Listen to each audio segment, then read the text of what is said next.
I'd like to call the meeting to order.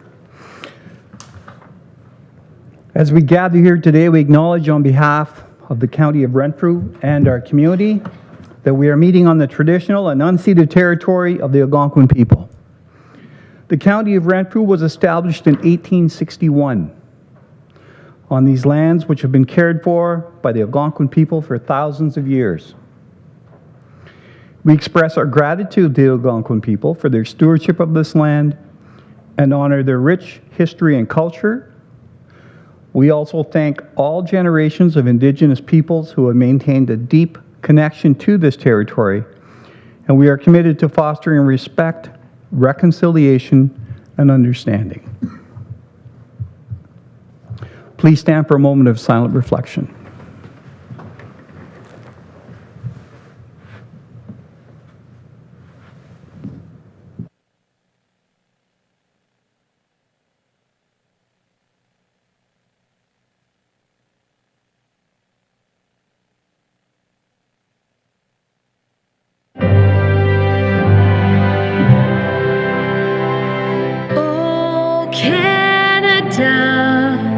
Our home and native land, true patriot love in all of us common. Car ton bras s'est porté l'épée, il s'est porté la croix. Ton histoire est une épopée des plus brillants exploits. God keep our land glorious and free. Oh Canada, we stand on guard for thee. Oh Canada, we stand on guard for thee.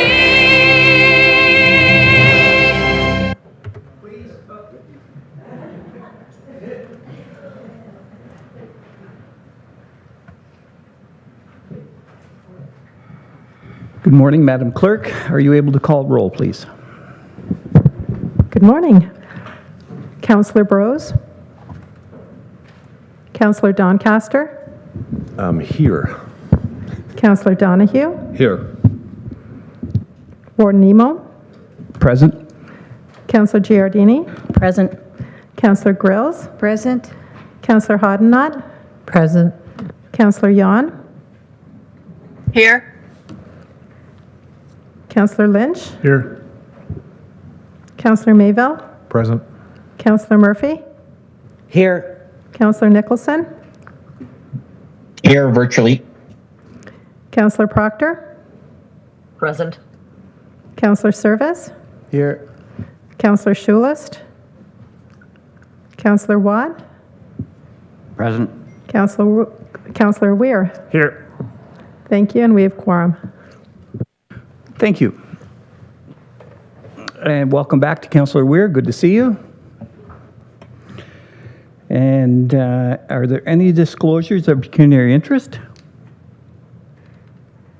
Okay, seeing none. Could I have a mover to adopt the minutes of County Council meeting of September 24 be adopted? Mover, please. Member from KHR, seconded by the member from McNabb Eastside. Discussion? Member from Greater Madawaska.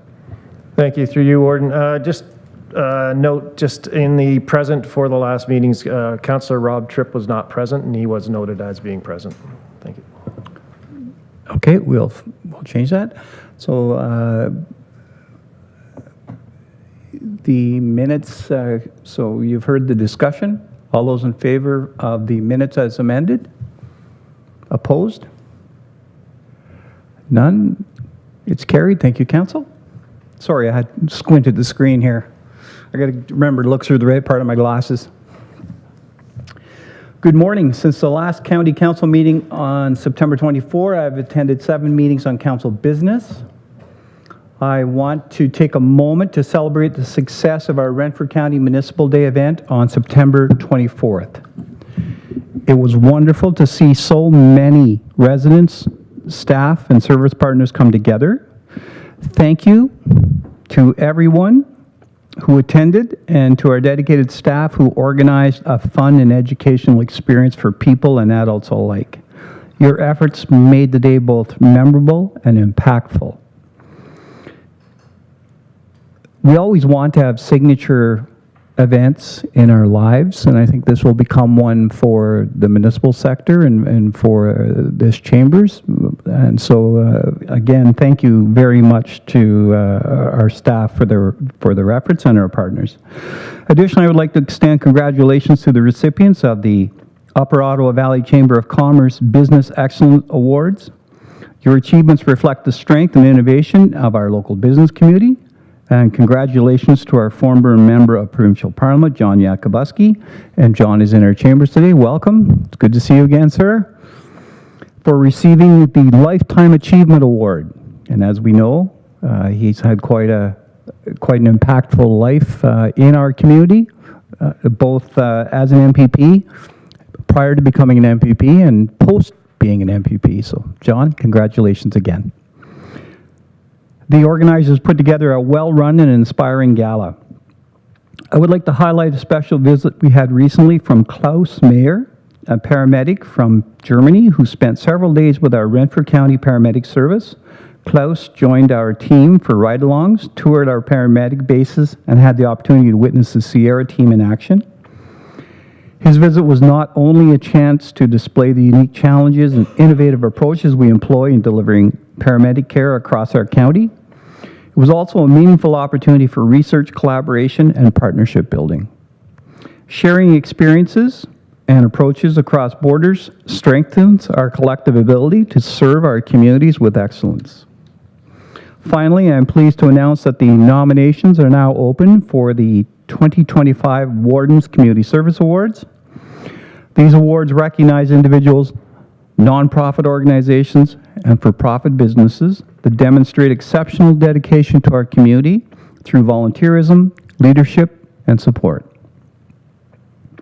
The deadline to submit nominations is October 31, and I encourage everyone to consider nominating someone who makes a difference in Renfrew County. Let's celebrate those who go above and beyond to make our communities stronger. All of these efforts continue to reinforce our why statement: to cultivate a compassionate, collaborative, creative, and inclusive community, providing our community with meaningful support and innovative solutions. I will remind those assembled here of the following: the County of Renfrew, experience our history, share our future. This concludes my address for this session of County Council. Go, Jays, go. And now we will turn to Mr. Davis to introduce our delegation, please. Thank you, Warden, and good morning, County Councillors. Today's presentation and delegation is Mr. Nick Gooderham. He's the General Manager of OVF, Ottawa Valley Forests, the manager of our SFLs and the Crown Lands here in Renfrew County. I'll ask Nick to come up to do the presentation, and it's a good opportunity to have Nick here to do an overview of his organization. We're kind of discussing when the last time he was here, this organization was here, and we have no recollection the last time, so a number of years. And so it's a good opportunity, especially with the economic climate we're facing today in the forest industry, also with a renewed interest in some of the forest management practices we've had this past number of weeks. So Nick, the floor is yours. Okay, thank you very much for having me this morning. I have a number of slides, so maybe I'll just get right into it. So I'll start off, since I'm first time here, I'll just speak to who are we, Ottawa Valley Forest. Well, we're a forest management company. We were created in 1998 by a group of local wood processing facilities and logging contractors. We hold the Sustainable Forest License for the Ottawa Valley Forest, and we've, since the beginning. Our office is located out on Brazeau Road, if anybody's curious.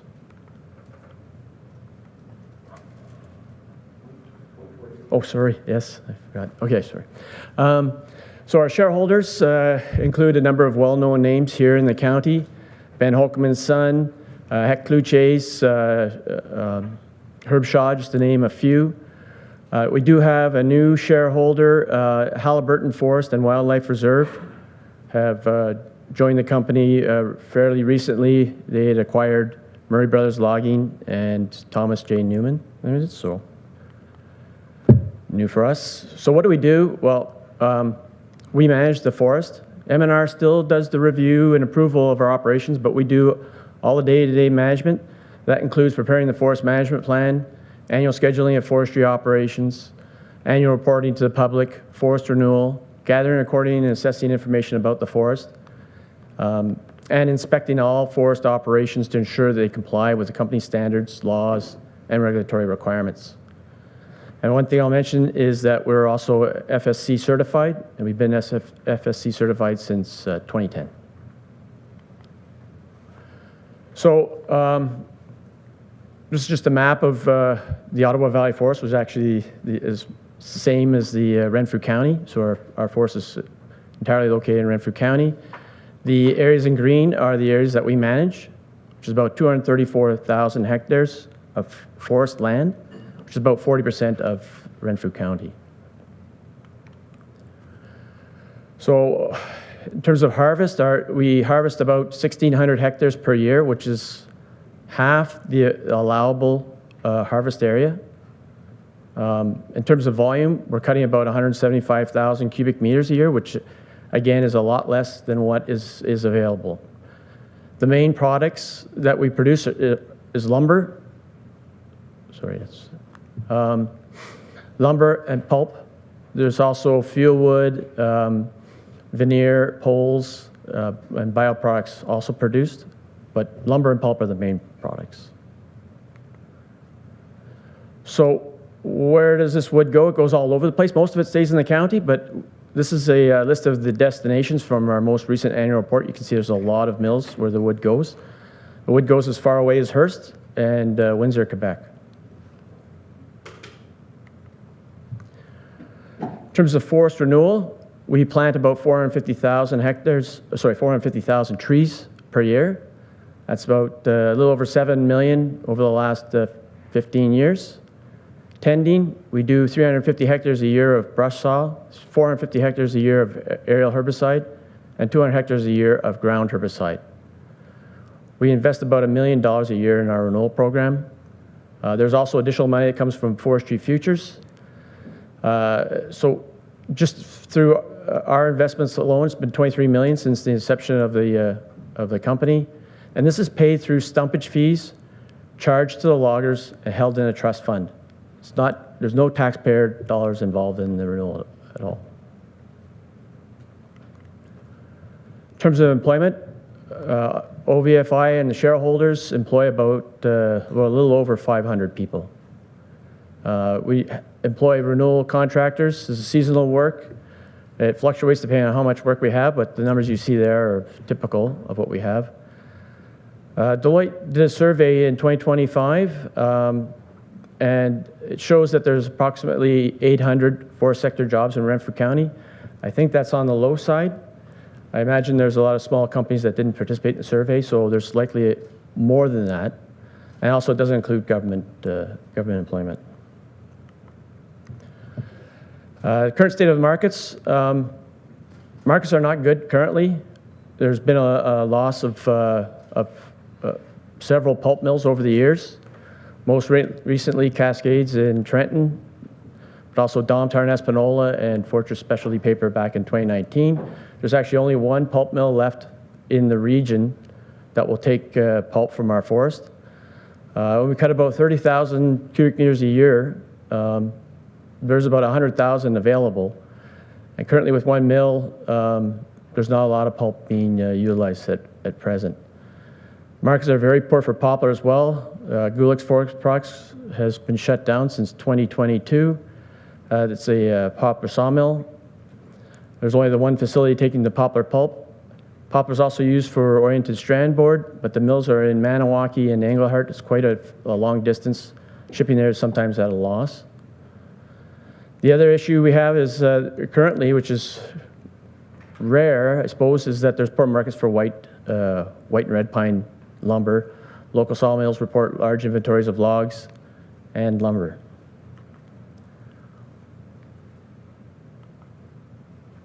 So is there a bright future ahead? I think so. We expect lumber markets to improve once home building increases. There is a housing crisis, so it's going to happen at some point. Our local mills have low exposure to the U.S. market, which is a good thing. There's new products emerging all the time: mass timber, food additives, biochar. There's also biomass utilization. This could be a huge game changer for us. Holcomb's has their plan to do a cogen plant. There's also Roseburg has got a cogen plant as well, and there's talk about Petawawa, a district heating proposal as well. Now I'll move on to herbicide concerns. So we use glyphosate in our tending and site prep program. It's been around for a long time. We've been using it for many years. On Crown land, the ministry must inform the public of our spray programs, and so ads go out in the paper 30 and 7 days before the projects happen. And typically we get just a few comments. This year we got over 350. There was many anti-spray comments, but one of the biggest comments or concerns we got from people was that we were spraying their lands. The ads that went out in the paper showed just a map of Renfrew County, and a lot of people were under the impression that their property was going to be sprayed. We only manage Crown land. We'll never spray private land, ever. So just to make that absolutely clear. And part of this concern, I guess there was a number of picketers outside of the M&R office as well. So why do we use the herbicides? Well, it's needed for tending, just like you do in your garden. We have to remove the competing vegetation from planted tree seedlings so that they will grow better and improve their chance of survival. In many cases, it's basically sure survival for them. It's really critical for pine, which is a slower growing species at the start. It's evolved to regenerate after fire, which is something that we can't really use. We also use brush saws and mechanical site preparation to help with that. Move on. So the cost to do this, it costs about $500 to $600 a hectare to do the manual brush saw work. And what frequently happens is there's resprouting after we do the treatment. So we'll have to do multiple treatments. So it's very expensive. It is a useful tool, but it is very costly. Aerial herbicides, on the other hand, cost about $100 to $150 a hectare. They can be very effective, often only 1-2 treatments required. So there's the health concerns from glyphosate. I'll just talk about this briefly. So toxicity has lower toxicity than most herbicides used in Canada, which is why we use it. It's less toxic than many household chemicals like vinegar or table salt. Cancer, for many years it was said that it does not cause cancer. However, some studies show, some studies that involve high exposure rates show carcinogenic effects. So the International Agency for Research on Cancer, the IARC, classified as a group 2A, probably carcinogenic to humans. And just keep in mind, it's a fairly wide group and includes things like eating red meat and doing shift work. One thing I mentioned is that gasoline is a group 1 carcinogen. It's the highest risk. It's something that we all use every day. We get exposed to in certain amounts. Just put things in perspective. So one thing I'd say though is that the IRC was a hazard rating.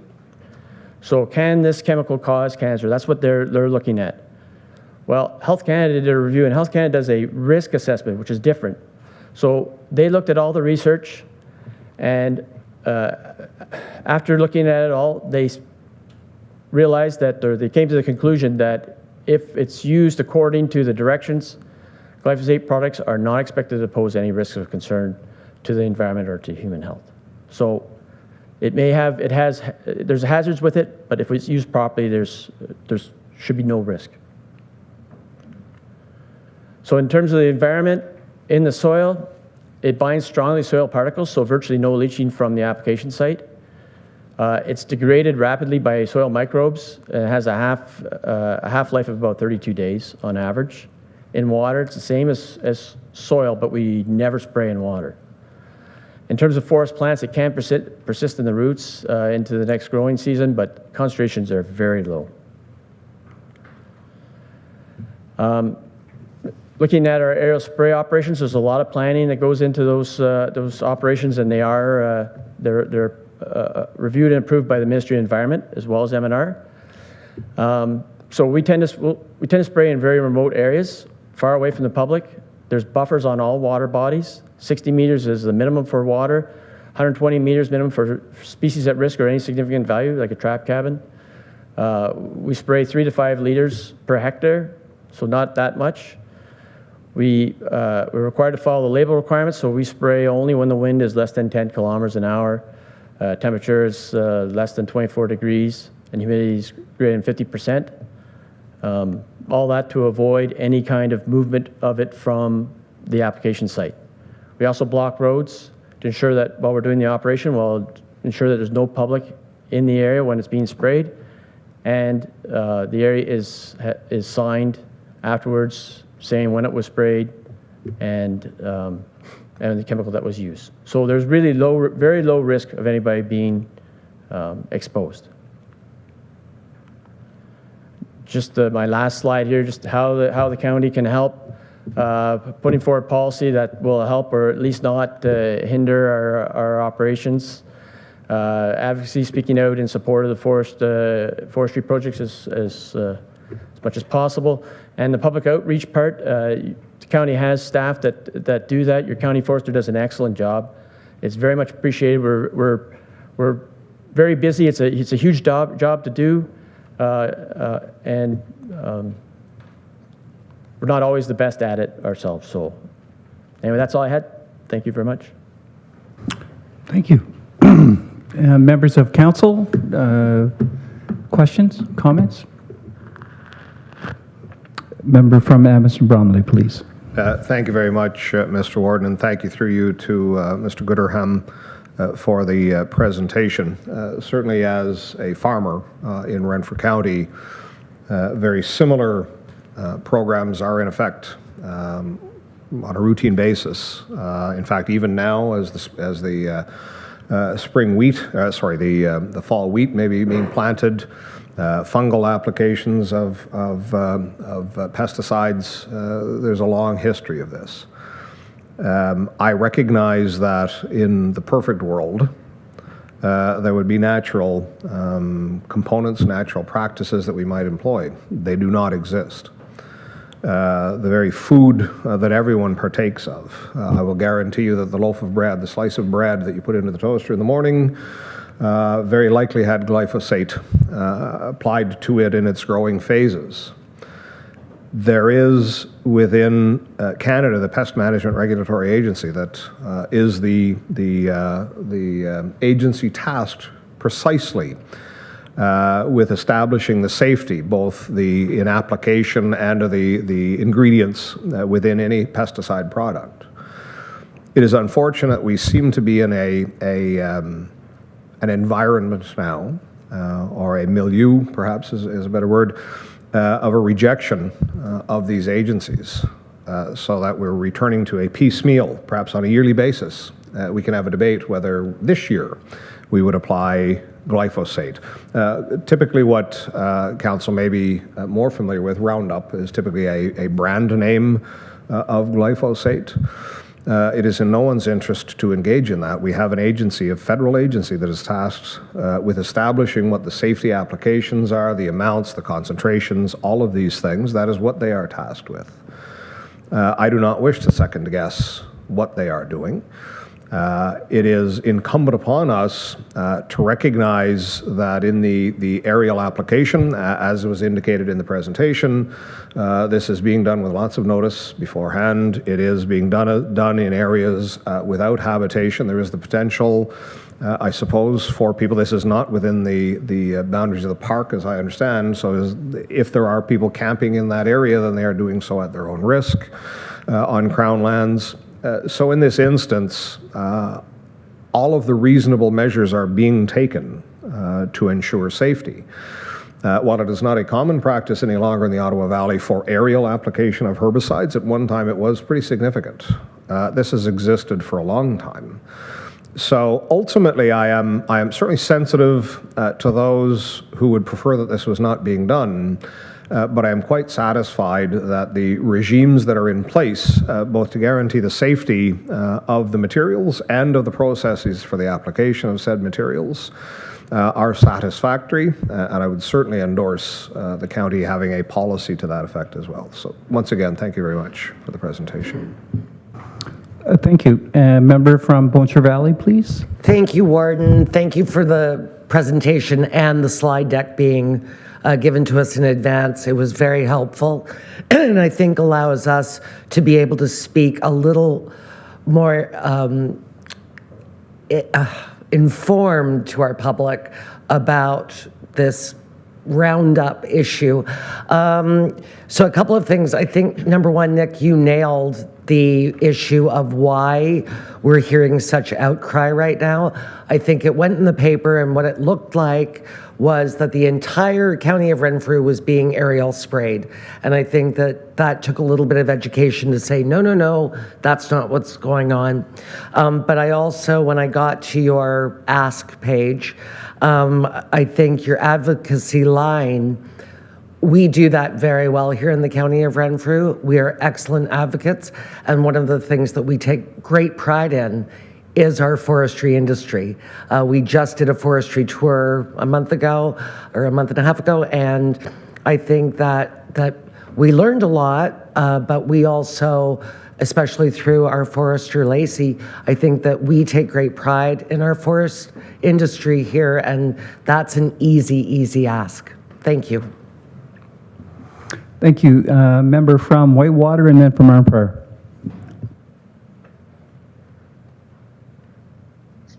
Thanks, Warden. First off, I will echo appreciation for the presentation and just the information and the facts with respect to the spraying, articulated well by Councillor Donahue. But I do appreciate you sharing that today for us and to the public. The question I had was more about the industry itself, and please correct me if I'm wrong, but the first thing is that the OFA does up a fact sheet, an infographic that explains a lot of the GDP contributions from the agricultural sector within the county of Renfrew. Does something similar exist for the forest industry that we could use as a one-page summary to better appreciate the economic impact of the industry?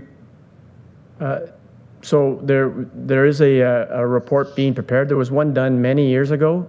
It's being updated. It should be out relatively soon, and it should give you that kind of information. Perfect. I think that would be really good, especially for elected leaders to get that one-page appreciation.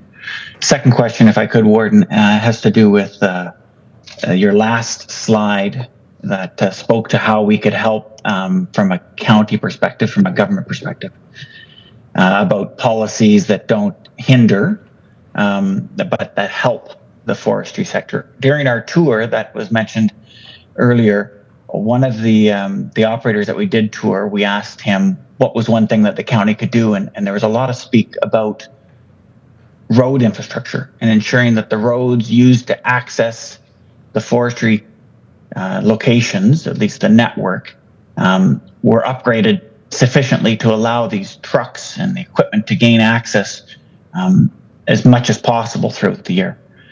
And I'm just wondering, is there any formal advocacy that your group has done with respect to that? Like, we've done a transportation master plan analysis. Has your group been a voice in that to advocate for the roads that are needed to support the forestry sector? From Ottawa Valley Forest, yes, we do. So we are a member of the OFIA. I sit on the Woodlands Board. So we are definitely involved in that. We do receive funding from the provincial government every year. The funding program has been underfunded in the last few years. We received this year about $780,000 to do our road work. Our roads committee had over $1 million though worth of demand, and the money does not cover everything that we do. It doesn't cover our operational roads, which are most of the roads that we build. It covers branch and primary roads. But recently, the government announced an additional $20 million, which that's fabulous. We're very happy to hear that. So there is that money. The additional money will be likely meet our needs for this year. Perfect. Thank you so much for the questions. So Nick, if I could just clarify, to my understanding, that funding is for the internal roads on the operation, in the operation where the cutting is going, or is it because one of the struggles we have here in the county is that most of the areas where your members conduct operations are usually on our poorest roads, our smallest and not built for heavy traffic roads. So is that money able to be spent outside of the boundary of the cut, or is it totally inside? No, it's anywhere on our forest where we need to do road maintenance or new construction. It doesn't cover the operational roads, so that's the roads that are actually in the block, but it covers the primary roads. So, the Barron Canyon Road, the Brent Road, those roads, that's where the money can go. 100%. On primary roads, the funding is 100%. On branch roads, it's 50%. They'll cover 50% of the costs. So. Okay, that's good news. Can I ask Mr. Hanrath, your next road supers meeting, if you could invite Nick to the meeting? Just because I think we need to make sure that link is there, because that's always been an issue. I know in my previous life as a mayor of Greater Madawaska, in the early 2000s and late 1990s, we had a number of issues, and frankly, Johnny Shaw was great to deal with. He helped us out a lot, but there was some other companies that came in that weren't helpful. So that's really good news, because we end up with crushed culverts and all sorts of stuff. So okay, thank you. That's great. And I think Whitewater, are you complete? I am. Thank you, Warden. Okay, thank you. And member from Arm Prior.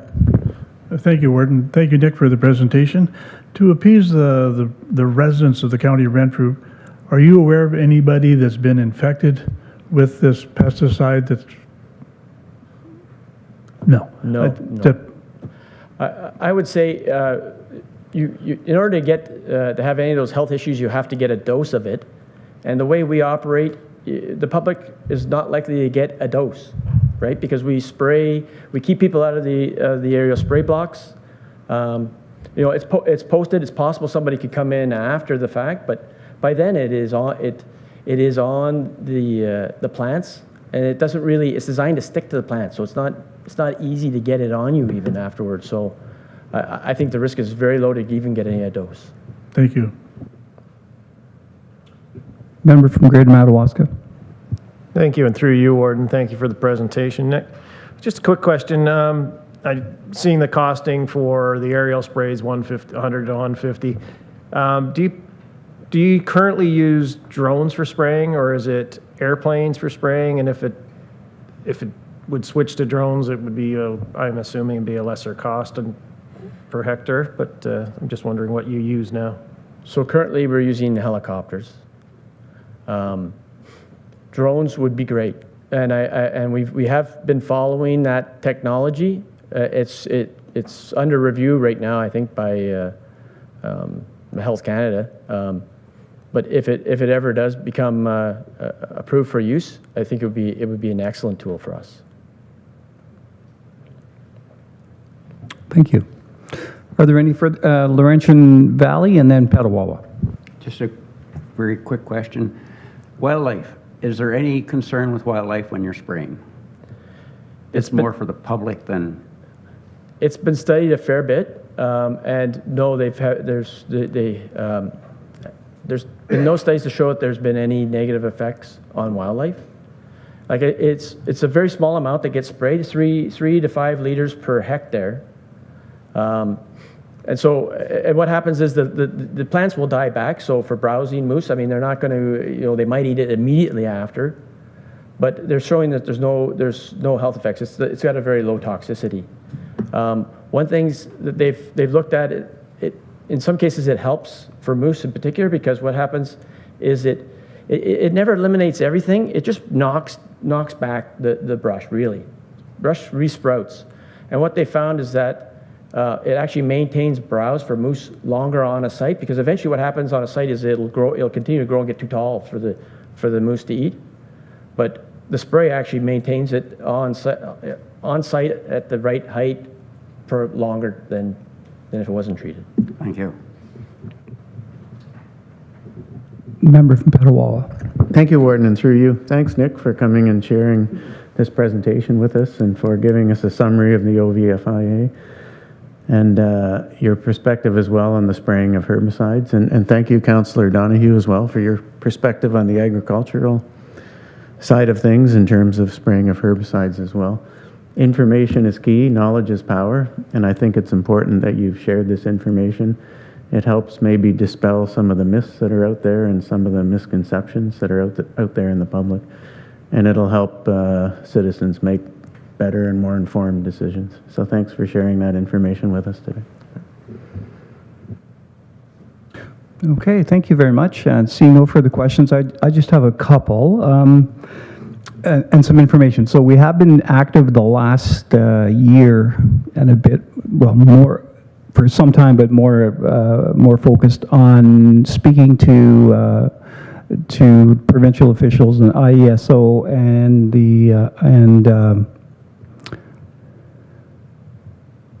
Hydro One about the grid.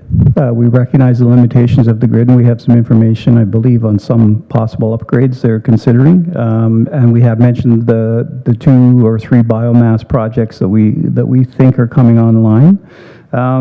So we have done some advocacy around that, and we can keep you informed about that. And we'll, call on you and your membership for your efforts at the same time. The other questions are employees, and is there a shortage? At one point, I believe a few years back, I was told that people of my generation were leaving, and they weren't backfilling as readily with newer, younger members of our community. Is that still the case? And is there anything job fairs or things like that we could tag you along with?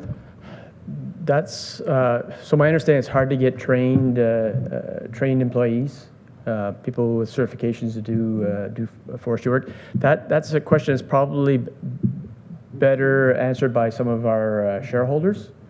But I do know that they have trouble, and it depends. And sometimes it's trucking. It's hard to get truckers, that kind of thing. From our perspective, it can be hard. Brush saw work. We talked a lot about that. That's actually one that's hard to get people to do. It's hard work. So that's one that we have, but yeah. Okay, I see by a nod that Mr. Davis is aware of it, and they're working on it with you, so that's good news. One of the other questions I have is I seem to remember that some of the operations received a program from the province with reduced electricity rates, and some of them I thought were time limited. Is that still the case, or have they actually cemented those into longer term agreements? And if not, is that something we can help with?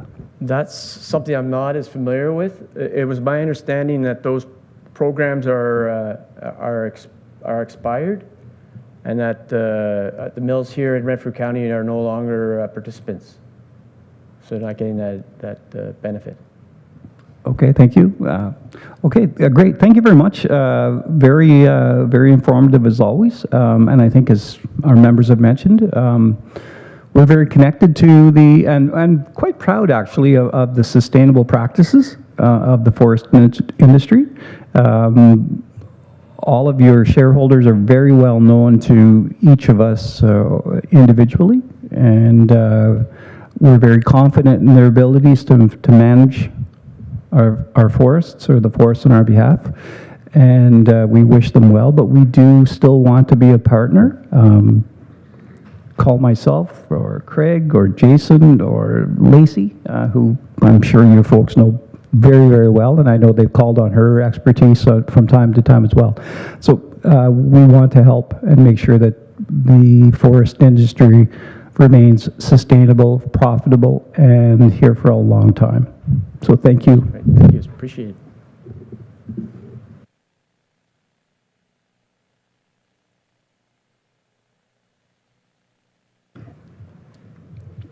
And Mr. Kelly, correspondence.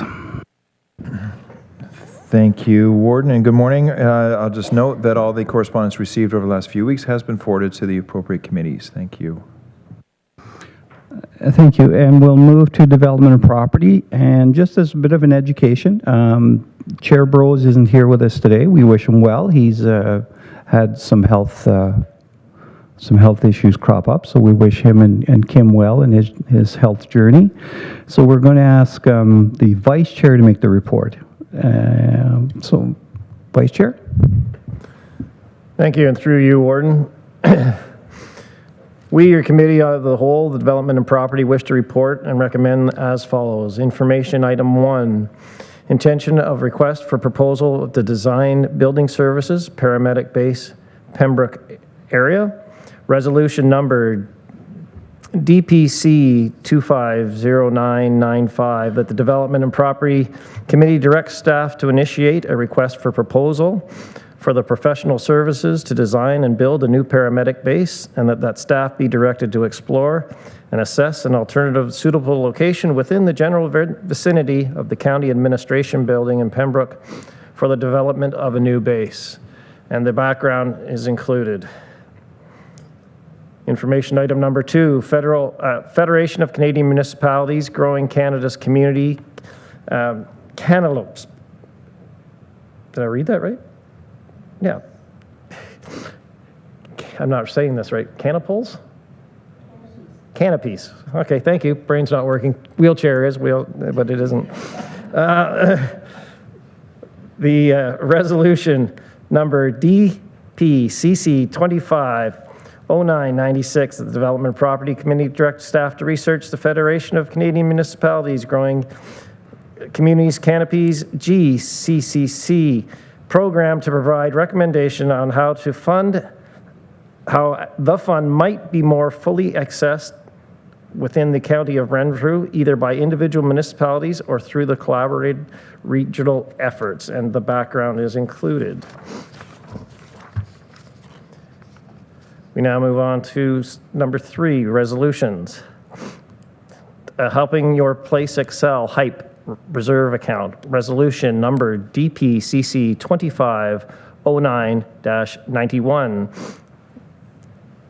Moved by the chair, second by a committee, that the county council establish the HYPE Reserve Account to support the regional incentive program, Helping Your Place Excel HYPE, and that the funds budgeted for the 2025 HYPE program be transferred into the HYPE Reserve, and that all HYPE expenses be paid from the HYPE Reserve, and the background is included. Number 4, Timoko Mine Site Industrial Park, resolution number DPCC 25-09-97. Moved by the chair, second by committee, that the Development and Property Committee recommends that the County Council and endorse the Township of Whitewater Region's efforts to assess and unlock the economic potential of the former Timoko mine site, including evaluating mineral viability, as well as the feasibility of severing uncommitted lands for industrial development, and further that the county staff be directed to support the file by conducting the analysis and the potential opportunities, providing recommendations back to the committee, and further that the warden be authorized to speak in support of the initiative at the upcoming Queen's Parks meeting, and further that the county staff, working with MPP's office to ensure coordination and participation of a purposed multi-industry meeting, and the background is included. and all of which respectfully is submitted by Chair Brose and myself and the rest of the committee. Thank you. Comments, questions, concerns from members of council for item number 1? Item number 2? Item number 3? Member from that, Mr. Bromley, please. Thank you very much, Mr. Warden, and I apologize. I've been scrolling furiously here. I think it's item 3. Yes, it is item 3. In this, and I know that I raised this at the D&P committee as well, and I think Mr. Burke weighed in on that as well. So the county council did not levy any dollars for the HYPE program for 2025. They were to be drawn from reserves. At committee, I had suggested this seems like we're just taking money from one reserve and putting it into another reserve. In the end, that is what council, the will of council was to do so.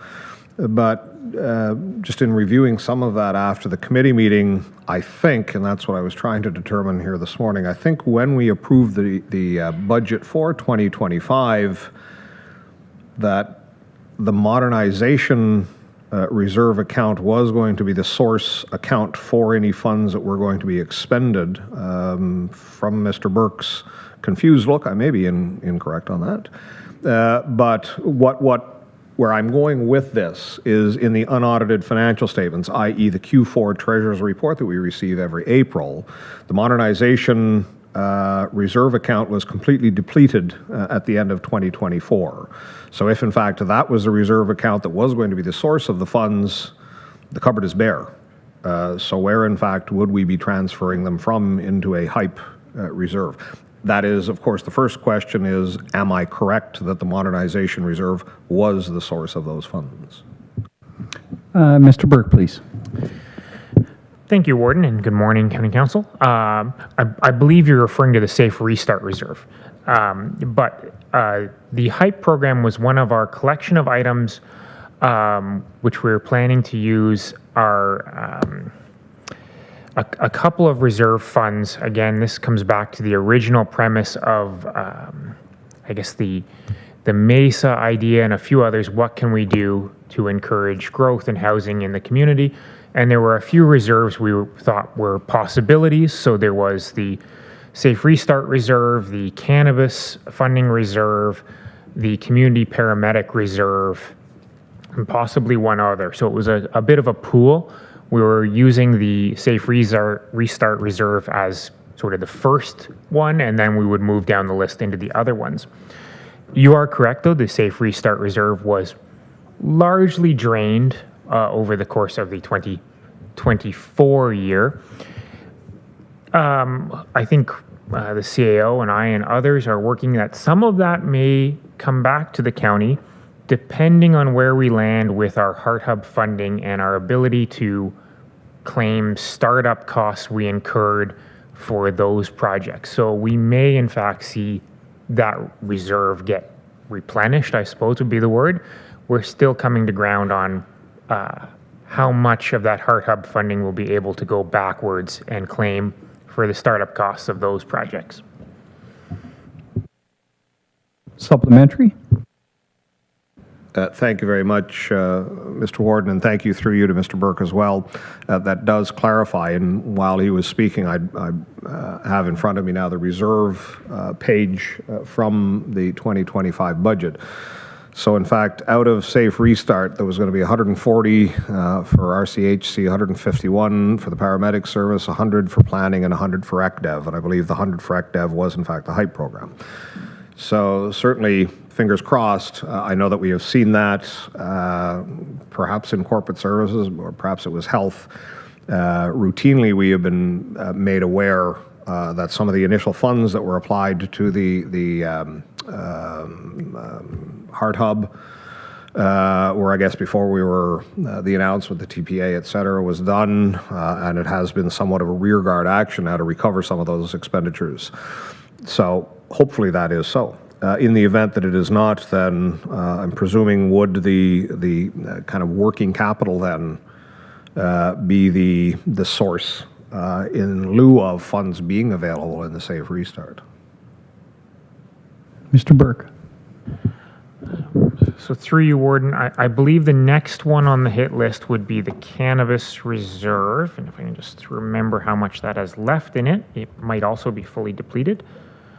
So there's a Cannabis Reserve and then one other one, which we would probably try to use before we went into our capital reserves. But in the event that were fully depleted, then I suppose it would have to come from somewhere, one of the other reserves. But we can certainly circle back around and get you that detailed information. Supplementary? So I can certainly see with respect to the Heart Hub program or some of the outreach we've been doing through Mesa as well, Warming Center as well, that there certainly can be a plausible connection to cannabis. I think that it's probably going to be a pretty big leap from the HYPE program checking a lot of boxes on the eligibility to be using cannabis funding. Observation, not a question. Is that a question or an observation? It's a question. All right. And final answer, Mr. Burke. Thank you, Warden. Again, I guess we've drifted a little bit. The HYPE program is maybe a little bit drifted from its original attention, which was that kind of a Mesa support homelessness. I'm not sure the connection was ever great with the Cannabis Reserve, that was tied into our homelessness problem either, but we were looking for sources of possible funding at the time. I'm not aware that there's a strong set of instructions as to what you can spend the cannabis funding on and what that reserve is restricted to, but we will for sure make sure that we follow up before we do anything that might be offside with the funding's intention. Great, thank you. Any further questions on item 3? We'll move to item 4, please. Okay, seeing no comments, questions. Report as a whole? No further questions. All right, could I have a mover, please? So moved. All those in favor? Opposed? None, it's carried. Thank you, Council. And we'll move to the Ministry of Energy and Mines brief. Who wants to, or is that just an information item, Mr. Davis? Just an information item, okay, so I see no comments from anyone on that. All right, thank you. With that, we'll move to the operations report. Chair, please. Thank you, Warden. Members of County Council, we, your Committee of the Whole Operations, wish to report and recommend as follows. Item number 1, budget increase and contract award, Campbell Drive Culvert, County Structure C-134. Resolution number OPCC 2509-121, moved by Chair, seconded by Committee, that County Council approve that the general repairs budget under the 2025 capital program be used to increase the budget for Campbell Drive Culvert, County Structure C-134, and award contracts as follows. PWC 2025-28, manufacture, supply, and delivery of mechanical stabilization earth, MSE, wall, as a change order to the existing contract for the same materials at Robertson Line Twin Pipes, County Structure C-136. To McCaffrey Canada Limited, Cambridge, Ontario, in the amount of $58,504.76, plus applicable taxes. Secondly, PWC 2025-47, aggregate supply and/or supply and delivery of Miller Aggregates Limited, McNabb Braeside, Ontario, at an upset contract limit of $82,212.50 plus applicable taxes. The third one, PWC 2025-48, hot mix asphalt supply and placement to McRae Excavating Limited, Pembroke, Ontario, in the amount of $22,400 plus applicable taxes. And last but not least, PWC 2025-53, supply and delivery and installation of steel beam guardrail actually, and end treatments to Peninsula Construction Inc., Font Hill, Ontario, in the amount of $86,020 plus applicable taxes. You'll see the background there and the budget implications on the next page. And that is the only item I had from the Operations Committee. So all of this, which is respectfully submitted by myself as chair and committee members. Thank you. Comments, questions, concerns for item number 1 from council? Okay, seeing none. Report as a whole. Could I have a mover, please? So moved. You've heard the report. I'm going to call the question. All those in favor? Opposed? None. It's carried. Thank you very much, council. And we'll move next to consent items. None. Staff reports for requiring direction. Seeing none. I'll next move to the closed session. Be resolved that council move into a closed session pursuant to Section 239 of the Municipal Act 2001 as amended for the purpose of B, personal matters about an identifiable individual, including municipal or local employees, CAO, deputy clerk, compensation review. Can I have a mover, please? Moved by a member from Laurentian Valley, seconded by a member from McNabb-Breeside. Discussion? Seeing none, all those in favor? Opposed? None. It's carried. Thank you. We are now in closed session.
Thank you. I have a recommendation, a motion, please, that I'll need a mover and seconder, that County Council reaffirm the appointment of Mr. Craig Kelly as Chief Administrative Officer of the County of Renfrew effective September 1, 2022, pursuant to the original resolution of appointment, and that County Council approve the updated bylaw to appoint a Chief Administrative Officer which defines the duties and responsibilities of the position, and that the amended employment contract for Mr. Kelly be received and endorsed at this meeting of County Council. Can I have a mover, please? Moved by Amherst Bromley, by McNabb Brayside, seconded by Greater Madawaska. Discussion? Amherst Bromley, please. Thank you very much, Mr. Warden. So we and I will, of course, be appropriately circumspect. So we did discuss this at length in closed session. I would request a recorded vote, and I want it to be known, and it is known not for the minutes, but through essentially the YouTube Hansard that we have, is that I am in support of 90% of this, and I wanted that to be clear. But there is substantial enough difference that I am not in support of this in the end. And I will have a discussion offline as well, but I want a recorded vote on this, please. Thank you. Any further comments? Okay, seeing none. Madam Clerk, please. Oh, yes, I did move in second. Okay, Madam Clerk. Councillor Donahue? Opposed.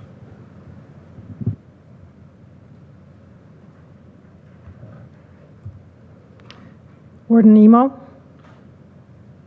In favor. Councillor Giardini? In favor. Councillor Grills? In favor. Councillor Hodnott? In favor.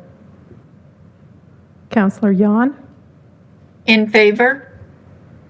Councillor Lynch? In favor. Councillor Mayville? In favor.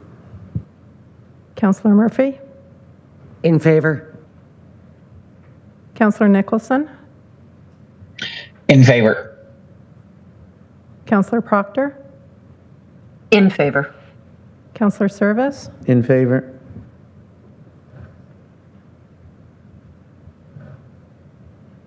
Councillor Watt? In favor. Councillor Weir? In favor.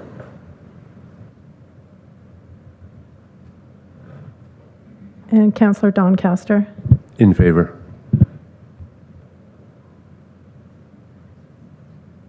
The motion is passed at 187 to 9. Okay, thank you, Council. And to Mr. Kelly, you know, some of the conversations that were had in chambers and out of chambers in the building and in public over the last few years, and especially in the last couple of months as we've worked our way through this process, have been very complimentary. And I should note, they all talk about your style of leadership, which encourages your team members to feel valued, and at the same time contributors that you count on, just as we count on you. We also have noted that the environment and the culture, you know, has taken on a relaxed but very focused on their job, but very relaxed about being here. The place, you know, is a great place to visit and get service from, and again, that's a culture that we think, you know, you've instilled or continued, but refreshed, and we're also very impressed and content and hopeful about your ability to look at new ideas, look outside our lane, and to respond quickly to assist us in responding to government policy. It's a challenging time right now with all the information coming in, different approaches, and different experts coming up saying, "I've got the perfect plan." I know how to build modular homes. Just give me so much money. That's a bit of a joke between Craig and I because and Mr. Davis, we've been approached by modular home guys like you wouldn't believe. And again, I worry when they're driving the 1996 Sunfire. I'm not sure how invested they are. But so thank you very much. And we will continue to demand great things from you.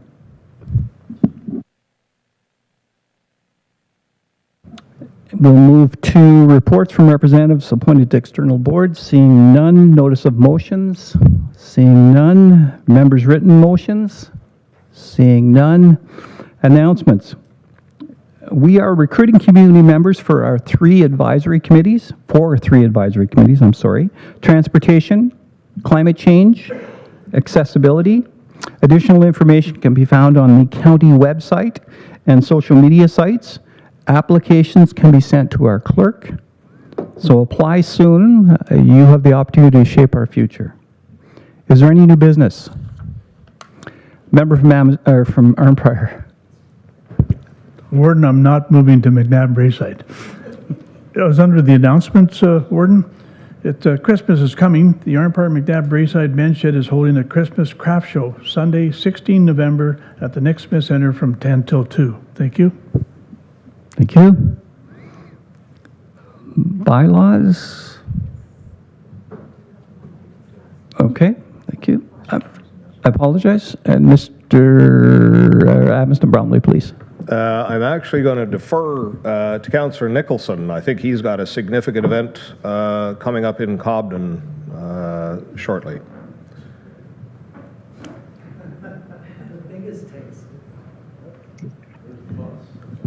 Thank you, Councillor Donahue. I appreciate the prompting. Yes, Taste of the Valley occurs in Cobden, October 18th. This is the largest Taste of the Valley that the County of Renfrew hosts, with over 5,000 participants in the past, and we're looking forward to setting another record in terms of participation. It's a great opportunity to get out and meet many folks from across the county, as well as visitors that come up specially to enjoy what the county has to offer. So welcome all members of council. If you have an opportunity, slip by on October 18th. We'll see you there. Thank you. Thank you. Are there any other announcements, please? I'm sorry, Petawawa, thank you. Thank you, Warden, and through you. Petawawa Ramble is taking place. It starts on the 10th. If you've been to Petawawa recently, you would have seen the pumpkin people out. It's become a big hit in Petawawa and around the area. So the pumpkin people are out. That means the Ramble is coming. We've got some amazing events like the Farm to Trail event, which is a 3-kilometer walk along Algonquin Trail. Thank you, County, for letting us use it. I think it's $75 for a ticket, and you walk along the trail for 3 kilometers, and there's vendors selling you food and wares as part of your ticket entry. There's also an Algonquin Trail run on Saturday the 18th, 3.2-kilometer Munchkin Run, and a 5K and a 10K along the Algonquin Trail, among many other events offered that weekend. So everybody is most welcome to come to Petawawa and ramble with us. Thank you. And bylaws. And Madam Clerk, you were trying to direct me in a proper...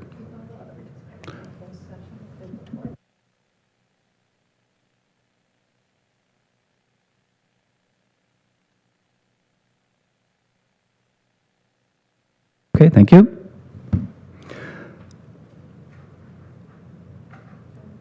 So this one would be 106.25, what we get, the confirmatory one, please.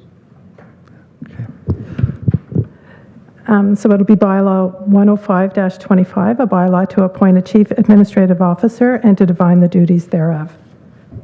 Okay, thank you. Can I have a mover, please? Member from Horton, seconded by the member from Laurentian Hills. Discussion? All those in favor?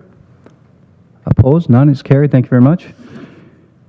Resolution that bylaw 106-25 being a bylaw to confirm the proceedings of the Council of the County of Renfrew at the meeting held on October 8, 2025 being now numbered, deemed read 3 times and passed. A mover, please. Member from Head Clare Mariah, seconded by member from Deep River. Discussion? All those in favor? Oh, I'm sorry, you had discussion? Mr. Brownlee. Thank you. I'm just wondering on the PDF, there seems to be a conflict between the link and the text. The link is suggesting it's bylaw 11925, and the text suggests it's 105. And then I read is 106. Is it in fact 105? Okay, thank you. So 119 is the in error then. Okay, thank you. Okay, thank you. Any further comments, questions? All those in favor? Opposed? None. It's carried. Thank you.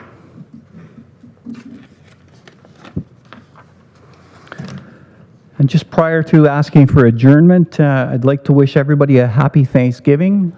Please enjoy your time with family and friends. I know I'm looking forward to pumpkin pie.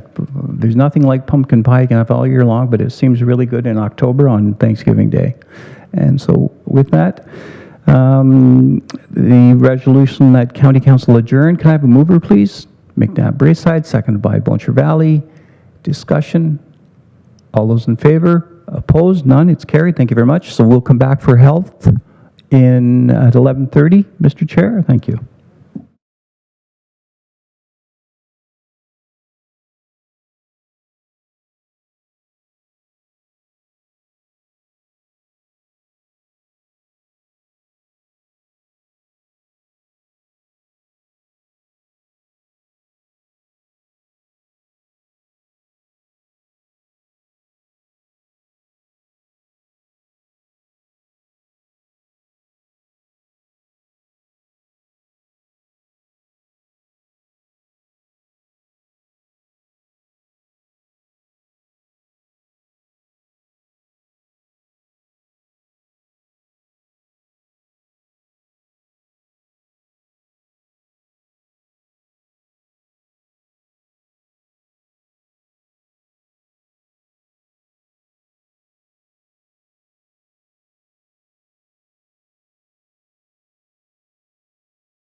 Good morning on behalf of the Health Committee, the Committee of the Whole, Health, for the Council of the County of Renfrew.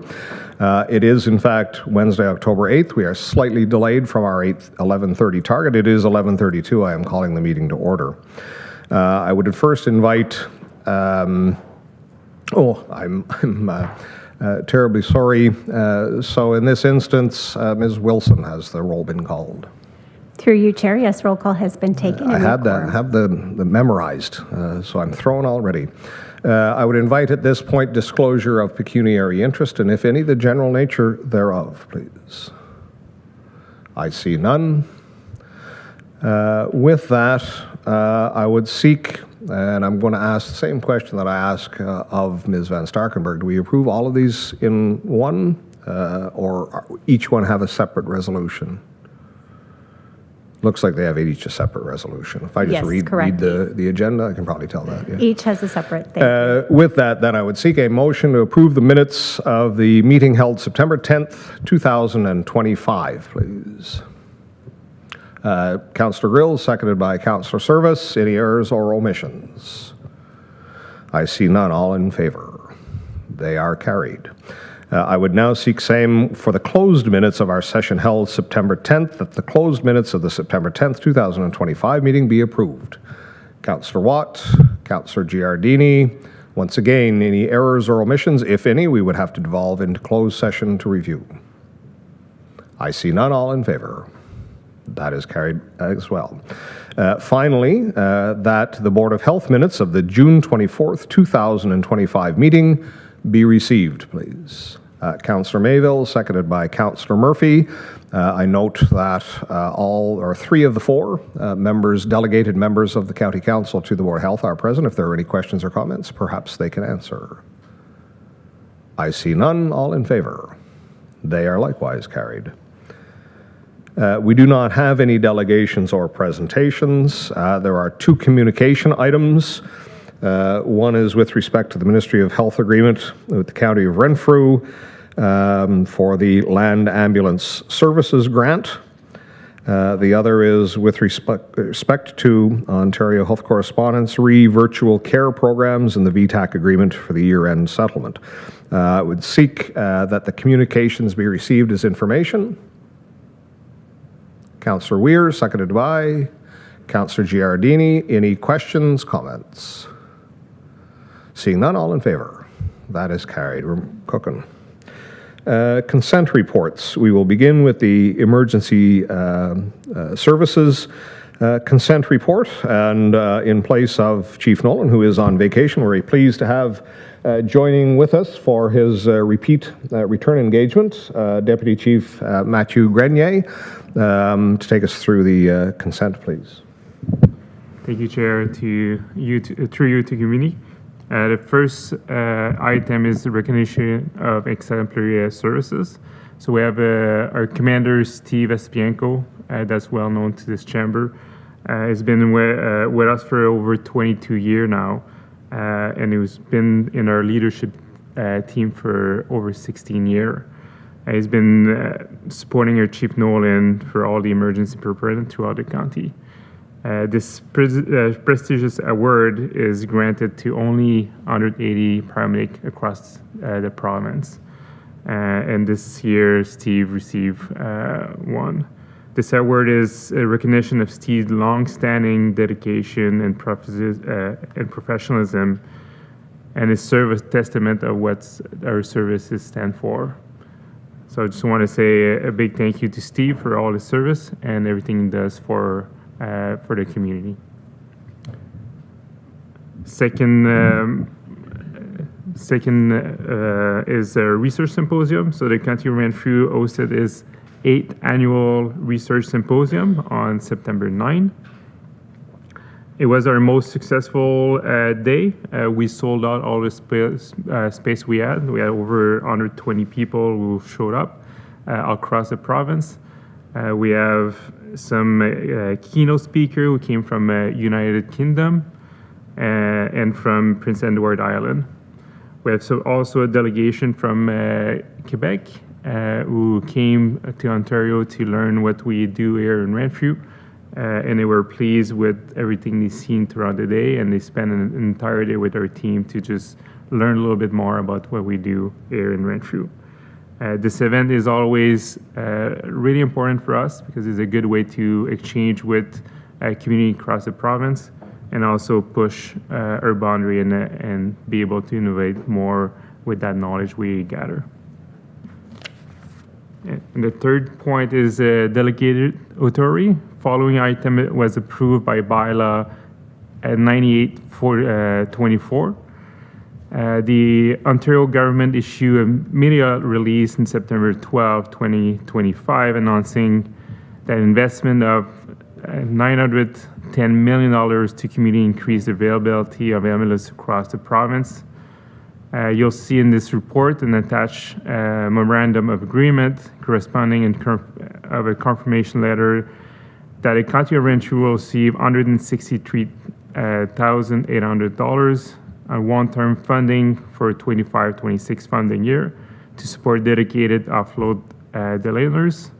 I just want to highlight this is a decrease about 25% of the funding we received last year, and this will put a significant pressure on the service with the surge capacity and the flu season coming our way.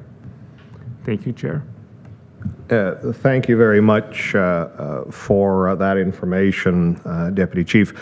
We had occasion to just speak very briefly this morning prior to County Council coming to session, and I think that this would be something that perhaps we might want to wish to discuss with at a little bit more length, given the substantial diminishment from budget. The actual budget for this in the approved paramedic service budget was just over $213,000. So I would perhaps seek, if there is someone would be of the same mind that this would be worthy of discussion, Councillor Watt.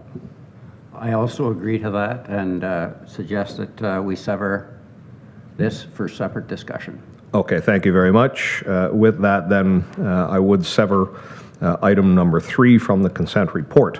So on the first, either of the first 2 items, any question or comment? I'm going to go first. I want to endorse and echo Deputy Chief's comments with respect to Commander Osipenko for his long and dedicated service.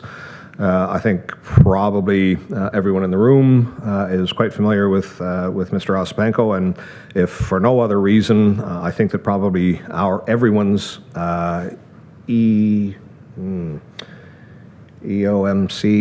trying to come up with the right acronym, wherein each of our lower tier municipalities, or the city of Pembroke, of course, has their lead for emergencies, and Mr. Osipenko has been an outstanding addition and engagement for that on an ongoing basis. CEMC, that's way too many acronyms, the SEMPS. With that, any further question or comment on item 1? Item number 2? The report as a whole, excepting item number 3. Oh, sorry, we do have to do long-term care as well. Thank you. One day. With that, then, we have severed item number 3 from the emergency services, but we will go directly to Mr. Quaid for the consent report for long-term care, please. Thank you, Chair. Through you to committee. Item number 1 is our annual volunteer social. The County of Renfrew Long-Term Care Homes annually honors the dedicated volunteers that make a difference in the lives of our residents. The volunteer socials will be held at Bonashare Manor on October 28th, 2025, and Miramichi Lodge on October 29th, 2005, with both events starting at 1:30. Item number 2 is a Ministry of Long-Term Care inspection report from Bonashare Manor. An inspection of Bonashare Manor's admission, absences, and discharge practices occurred on the following dates: July 31st, August 1st, August 20th, and August 22nd, 2025. There was one written notification issued for the refusal of a long-term care application which was declined due to not having the nursing expertise to manage the applicant's responsive behaviors. The ministry stated that it was a refusal not permitted in the legislation. And item number 3, quotes and tenders. A request for quotation, BM-2025-06, elevator upgrades at Bonashare Manor. Request for quotation, BM-2025-06, elevator upgrades, was advertised with the closing date of September 24th, 2025. 2 qualifying bids were received as follows. Number 1, Upper Canada Elevators from Carp, Ontario at $15,640.51. Number 2 was Otis Canada from Ottawa, Ontario at $17,409.30. Includes applicable taxes and or rebates. As per corporate policy GA-01, procurement of goods and services, section 19.5, director approval not exceeding $75,000 with $40,000 allocated for this project through the Bonashare Manor 2025 capital budget. The request for quotation was awarded to Upper Canada Elevators from Carp, Ontario for the elevator upgrade for $15,640.51, including applicable taxes and or rebates. And item B, request for quotation ML-2025-03, snow removal at Miramichi Lodge. Request for quotation ML-2025-03, snow removal, was advertised with a closing date of September 19th, 2025. 2 qualifying bids were received as follows. Number 1, JP Splinter from Pembroke, Ontario, for 1 year at $18,010.62. And number 2 was McRae Excavating, Pembroke, Ontario, and they had supplied a quotation of $22,513.27. And then they also had a year 2 at $513.27 with including applicable taxes and or rebates.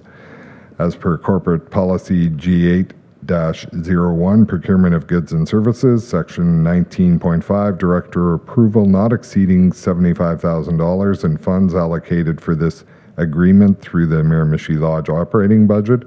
The request for quotation was awarded to JP Splinter from Pembroke, Ontario for the snow removal contract for a 2-year period. Thank you very much, Mr. Quaid. With that, then, again, committee, any questions, comments on item 1? It does behoove me, I always look forward to these. Increasingly, we have found in quite a number of our health sector institutions that they are run on volunteer hours. It is an integral part of our long-term care at Miramichi and at Bonashare Manor, just as our fundraising coordinators through foundations are an integral part, so too are the volunteers to our homes. And I always look forward to the celebration of the selfless giving of so much time of these people. Any questions or comments on item 2? Item 3. I'm presuming, correct me if I'm wrong, Mr. Kelly, so I think that these are not delegated authorities. These authorities already exist under the procurement bylaw. Is that correct? That is correct, Chair. Okay, thank you. I just had a question of Mr. Quaid on the second element. This would have been contained with a larger budget on a larger line item. I'm assuming that would be buildings and property maintenance, but were both of these quotes within the expected cost allocation? Yes, I believe so. Okay, thank you. With that, if there's nothing further, then I will go back to the resolution. that the consent reports, saving and accepting item 3 from the emergency services consent report, be received as information. Councillor Purcell, seconded by Councillor Lynch. Further and final opportunity for a question on any item therein. Seeing none, all in favor? That is carried. Thank you. With that, then, perhaps I would return to Deputy Chief Grenier, if you could perhaps give us a little bit more background or context on what the implications would be of this essentially 25% reduction in what we had budgeted and anticipated in funding for this program. Yeah, thank you, Chair. Through you to committee. So what we received last year, as stated earlier, was $213,000, and what we reduced this year is under $63,800. So about a reduction of $50,000. We received that letter of agreement September 12, or roughly that week, and that what it means is like we already spent about 6 months of that funding based on the last year funding. So what we planned or staffing was every day, and it was roughly a $20,000 staffing cost monthly. When we look at where we're at right now, we had to cease putting somebody in that position to reevaluate the situation. We have about, from a funding perspective, about 6 staffing per month left if we want to continue for the next 6 months. The result of that is with the surge that's going to come from the flu season, that's going to create some pressure within our system from having paramedic stuck in the offload delay at the hospital. And the result from the community basis is our response time is probably going to increase based on that. And the overall pressure that is created from Pembroke will trickle to all your community. So we just want to be clear about that. So right now we're evaluating where's the best location where we want to put this fund, these paramedic based on time of day and on time of week and time of month based on previous data to make sure that we're using the rest of the money as efficient as possible. And just rest assured that we're not going to overextend ourselves or overspend the money. We'll be on budget, but just want to say that's going to come with pressure on the community as a whole. Thank you very much, Deputy Chief Grenier. Where this had jumped out at me, and I have some notes scattered across this page on my PDF, is this is substantial. Just in conversation with Deputy Chief this morning, by and large, there is 6 months or half of the 1-year period. And one of the principal things that introduces confusion into this is because our fiscal year and the provincial fiscal year are not precisely the same.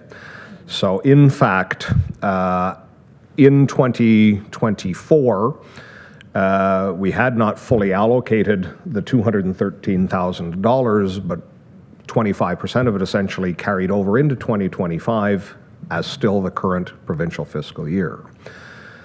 So the communique, if you will, from the province is absolutely accurate. They have augmented the funding. But as the Deputy Chief has noted, and thankfully, quite a number of more paramedic services has stepped in with a similar type programs.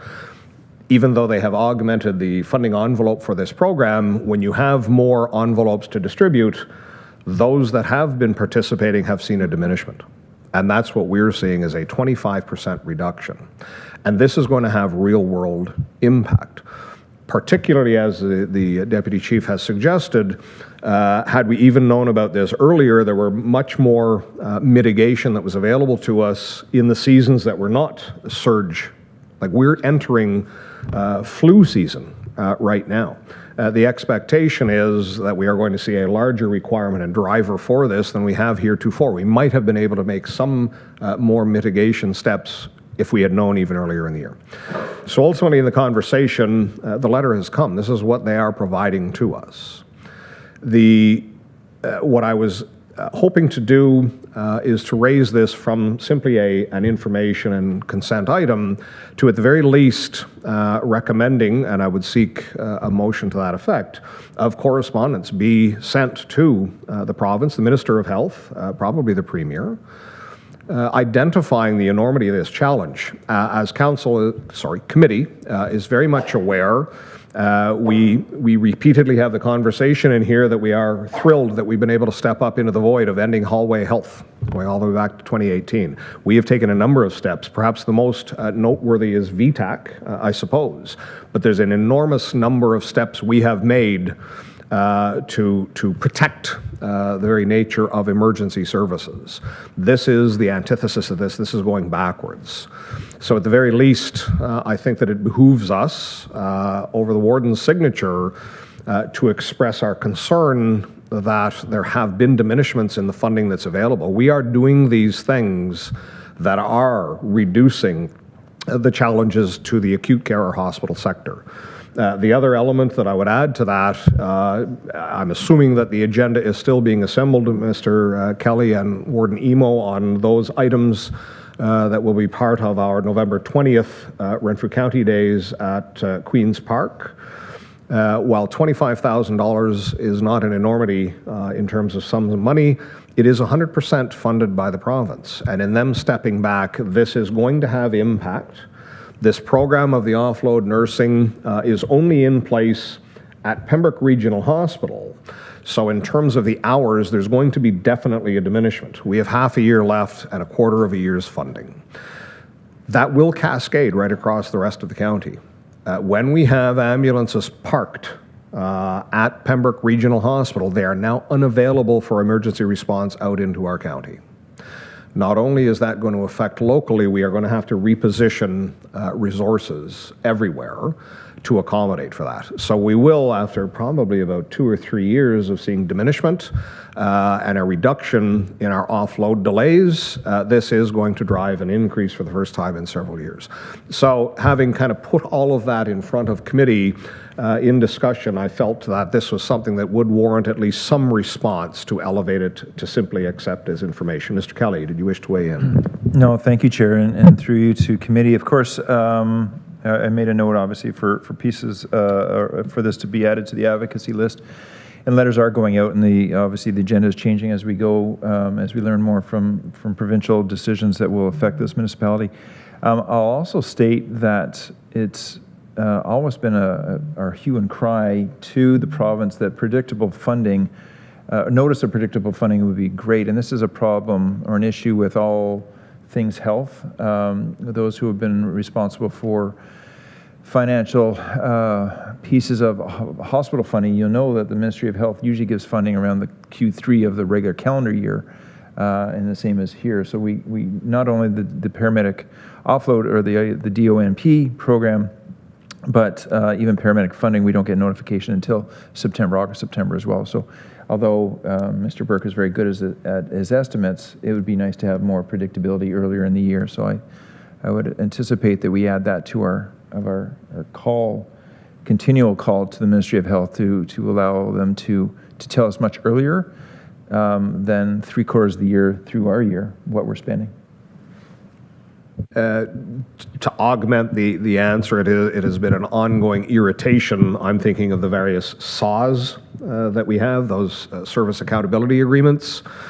And now with the delegated authority, some of the pressure is off on those. But prior to delegated authority, I think often we would get the document saying, you must sign this. It's dated September 1st. Please sign this by September 3rd and return it to us. And committee and council were not going to meet for another 10 days. So there is a rampant insensitivity from the province in terms of our fiscal year, of our governance structures. And once again, in this instance, it is revealing itself. This is Q2 if you will, for the provincial government, but we're nearing the end of our fiscal year, and to only be advised of this, particularly in a program where we have stepped into the breach and we are filling a void and a gap, that to be this late into the game and saying that we will not be able to provide you the dollars that you had budgeted, and I am, though he is not present, I will once again quote my colleague Councillor Doncaster, who I can always rely upon to say that these must be 100% government, provincial government funded initiatives. So the intent here is to do all we can to reestablish this for the 2026 year. The Deputy Chief has advised that mitigation measures have already been undertaken, but I would like to see that reestablished. It is a real need. The second thing is it is imperative for the following fiscal year, ours and the provinces, that those paramedic services that had established this and had established the required funds be made whole.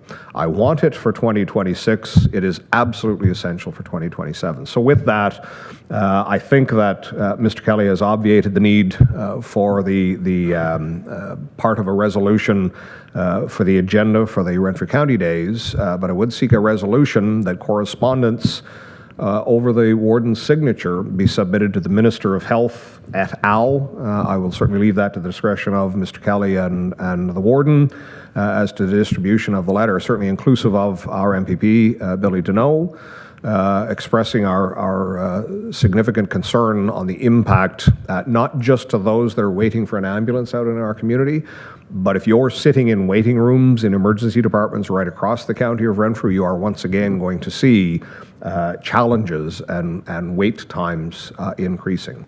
So with that, could I have a motion to send such letter? I will go to Councillor Service for a mover, Councillor Lafreniere for second. Discussion. I'll begin with the warden, then I got Councillor Service, then Councillor Giardini, then Councillor Mayville. So we've invested a lot of time and effort in stepping into the void, but at the same time we've been able to measure it. And so I would hope that the letter would also include that this program invokes a greater utilization and a more precise utilization of the whole healthcare system. And I think if we can link it back to a bit to VTAC as well, because VTAC has saved a significant amount of money for the province in diminished emergency visits.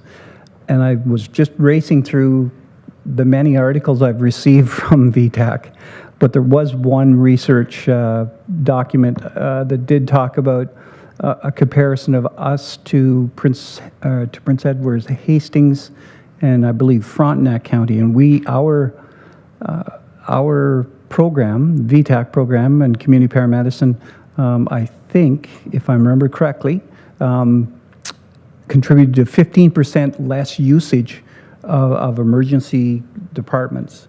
And it did have a number attached to it. It was more than $1 million and less than $10 million of a value. And so I hope we capture stuff like that, because I genuinely think if we have numbers that demonstrate what we're doing, it's much easier than just putting a letter in saying, look, we're not happy with this. We're not happy with this because you should, and we're not happy with it, but you should also be unhappy because this is going to cost you more. But anyway, as long as the letter is, I don't mind signing a long letter as long as it's full of information. Thank you. As the signatory, I would certainly defer to your input onto what might be contained therein. Councillor Service, Councillor Giardini, Councillor Mayville. Thank you, Chair, and through you. Just to give me a better understanding of how this whole program works, I guess what I want to know is what was the offload procedure before when it was just paramedics doing it? What is it now that we have this offload nurse? How much time does it save us? And how much more availability does it provide for our paramedics and our ambulances? And is this a Renfrew County employee that we hire and pay for, or is it a PRH employee that they hire and we just fund that individual? Deputy Chief, please. Chair, through you to committee. So the name of the program is Nurse, but we have a paramedic in the department. who's helping triage and offload the less acute patient to a stretcher where we hold them in the hallway until they have a bed at the hospital. If you look at when we started this program 2 years ago, the wait time was an average of a little bit of over an hour. We reduced that to 47 minutes. We had 6 quality improvement in place to work with PRH to actually reduce that time frame to 30 minutes. So the gold standard is less than 30 minutes for offload delay. So the impact of that, so to answer some of your question is, this is a paramedic that is in the department. The impact on our service is when the paramedic arrives in the department, they can offload to our paramedic and go back in service. So when you have like a lot of emergency call in the community, now we have more resource to respond to these calls without delay. And that's the goal of this program. And on top of that, you get multiple different relationship building that happen in the department where we have better communication, we have better offload because now we're in the department and we have these relationship from increasing the capacity and the flow within the department. An example of that is if somebody need to go for CT, we can go to CT, get the result. Doctor can make the diagnostic, and that person can be discharged quicker. So we also improve the flow within the department, so we can have a more bed free for the next patient arrive. And another thing that we need to consider is with the aging population, the people that we transport to the hospital are more complex and more chronic, like they're more serious than they used to be. We are doing a lot of program like the VTAC, like our community paramedic, like our different program that leave people at home. So when we transport somebody to the hospital, is usually they're more acute than they used to be. So that's why that program is like, we're always going to transport people to the hospital, but now we need to have that layer of protection for ourselves. Councillor Giard. Oh, thank you. Councillor Giard. Thank you, Chair. Just looking from the outside, when you say the amount $25,000, they might not think it's that much, but could this be a test to gauge our reaction? And if maybe this is just the first step on other items for maybe 25 or 50,000, maybe they think that might not be enough. So I would really support a hard, factual letter being sent. Thank you. I think perhaps just to augment Deputy Chief Grenier's comments to Councillor Service, so ultimately, and this is my terminology, it may not be technically correct, but it is the transfer of care. So ultimately, we have essentially a stationary paramedic at PRH such that they can release the mobile paramedics and the ambulance to do what mobile paramedics and ambulances do, which is not to serve as a portable triage room adjacent to the hospital. It is to respond out into the community, as the Deputy Chief has advised as well. This is also improving patient flow within PRH. Ultimately, for the 2024 budget, we had budgeted substantial amounts of money. It was dramatically diminished because the intent then was to roll this program out actually to quite a number of the hospitals in the county of Renfrew. That did not come to fruition, so this DONP, Dedicated Offload Nursing Program, is only established with PRH, but as I had indicated, this is going to cascade across the system in the county of Renfrew. So, Councillor Purcell. Thank you, Chair. I think we're setting ourselves up for a perfect storm. We see just this week we see physician shortages at PRH as well. And then flu season, and then we have a reduction in terms of these services. So my concern was how can we continue to keep these services in place, because I do know that they're working. I talk to individuals in Emerge. They value having the paramedic there in terms of the offload. you're right, is a smoother process. Gets the vehicles and the paramedic units back out on the streets and reduce those times in terms of hospital transportation. So I don't want to see the reduction in terms of the service. I'd rather see an opportunity to see how we could fund these moving forward, along with communicating to the Ministry of Health and the provincial government in terms of how these are impacting our local communities. Thank you. I think it's also important for those, and I'm speaking directly into that camera at the back of the room. I think it is important for our public to understand that we have, as I indicated, in multiple instances, stepped into the breach, into the void, to make changes. So for the members of the public, it's incumbent upon you to realize if, in fact, you are going to emergency and you're seeing the big clock on the wall suggesting that the wait times to come into the ER are increasing, this is one of those components. So it's important that you express the concern in this instance, because it is important as well to note in my conversation with the Deputy Chief, so when he is talking about reducing it to under an hour, approximately just under 50 minutes, I think, that is also the mean. At the busiest times of the day, on particular days, it still might be 3 hours, but if it's at 2 o'clock in the morning, it might be 15 minutes. So when we are talking about reducing it, it is reducing it in aggregate at a meta level. That's all that we can achieve. And I just want to be clear to people that that's not to say that your wait time is absurd if it is more than 50 minutes at the hospital. I think, Councillor Lafreniere, did you have something? I know this will be the last, please. Yeah, just briefly. I've been sitting around this table a long time, and 5 or 6, maybe 7 years ago, there was an urgency to provide care for seniors, to keep them at home longer. And we rose to the occasion, and we stepped up, and our paramedics and VTAC, I mean, they've all been held up as an example in our province. And now I think it's so important that the wardens request that it be very detailed to show the money that we're saving. Exactly. And now we're almost being punished for it by saying, you're doing such a great job, we're going to cut back here. And so, no, I say that we've always led the way, and that, yeah, this letter should be very strong. Thank you. Thank you. With that, then, I'll call the question. All in favor? That is carried. Moving on, then, there is a single item for discussion reports. I will yield once again to Mr. Quaid.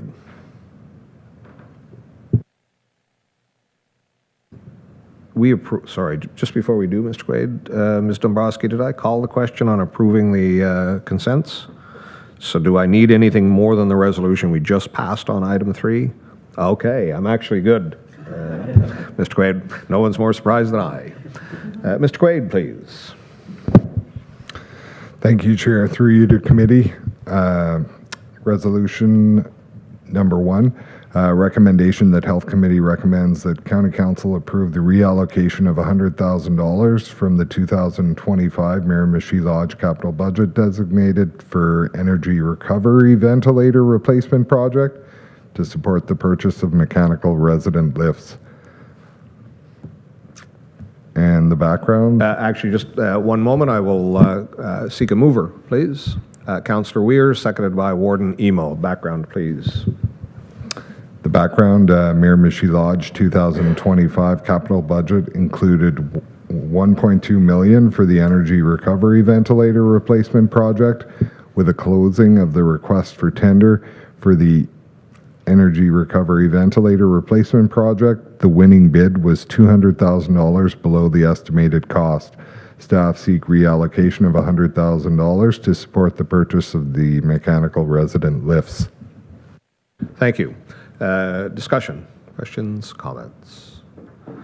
I just had one, which is kind of one of my standing questions. Anytime we have received savings and are reallocating, the mechanical lifts that are contemplated being purchased here, we would, I'm assuming, be advancing them from future year acquisition. I wonder if you could give us some context on how many of these and what our gain, if you will. Thank you. Through you, Chair. Next year, we had allocated $175,000 for 35 new lifts. So if we are approved with this reallocation, we will purchase approximately 20 of those lifts in 2025. Outstanding, thank you. Anything further? I see none, all in favor. That is carried. Returning once again to the agenda, which I'm not known for. There were no deferred reports at the time of mailing. Does that remain so, Mr. Kelly? That remains. Oh, what? Does it not? Oh, I got to. Oh, right. Okay. I would now seek a motion that the discussion report be approved as presented. I knew I would get off. Councillor Lafreniere, Councillor Hoddinott, all in favor? That is carried, and I am chastised. Thank you. Mr. Kelly, item 9, there were no deferred reports at time of mailing. That still holds true, sir. Still holds true. Verbal reports, I hear none. Forever hold your peace. There was no closed session required at the time of distribution. Mr. Kelly? That still holds true. Thank you. Is there any other new or other business? I see none. Finally, then, I would seek a motion to adjourn, please. Councillor Murphy, seconded by Councillor Lafreniere. All in favor? We are adjourned. Thank you so much. Okay, so yes, community services followed by corporate services will commence after lunch, and I'm going to say 1 o'clock. It's probably aspirational.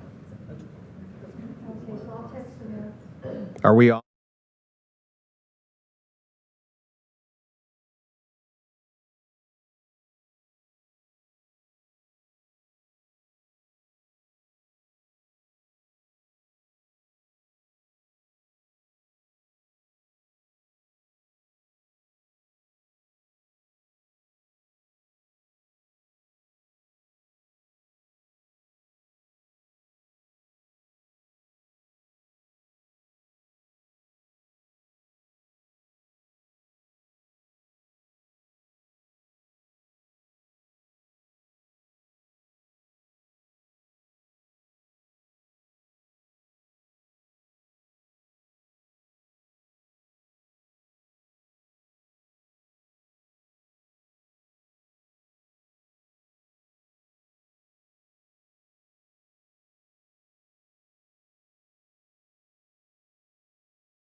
Thank you. Good afternoon, and welcome to the Community Services Committee meeting. It is Wednesday, October 8th, 1:09 p.m.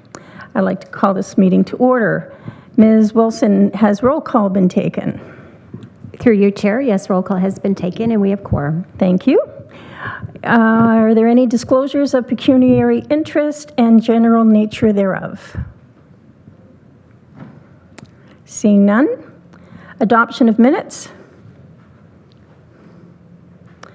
Recommendation that the minutes of the September 10th, 2025 meeting be approved. Could I get a mover and a seconder, please?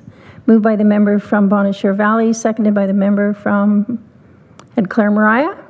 Are there any errors or omissions? Seeing none. All in favor? Carried. There are no delegations and presentations. There are 2 items of communications.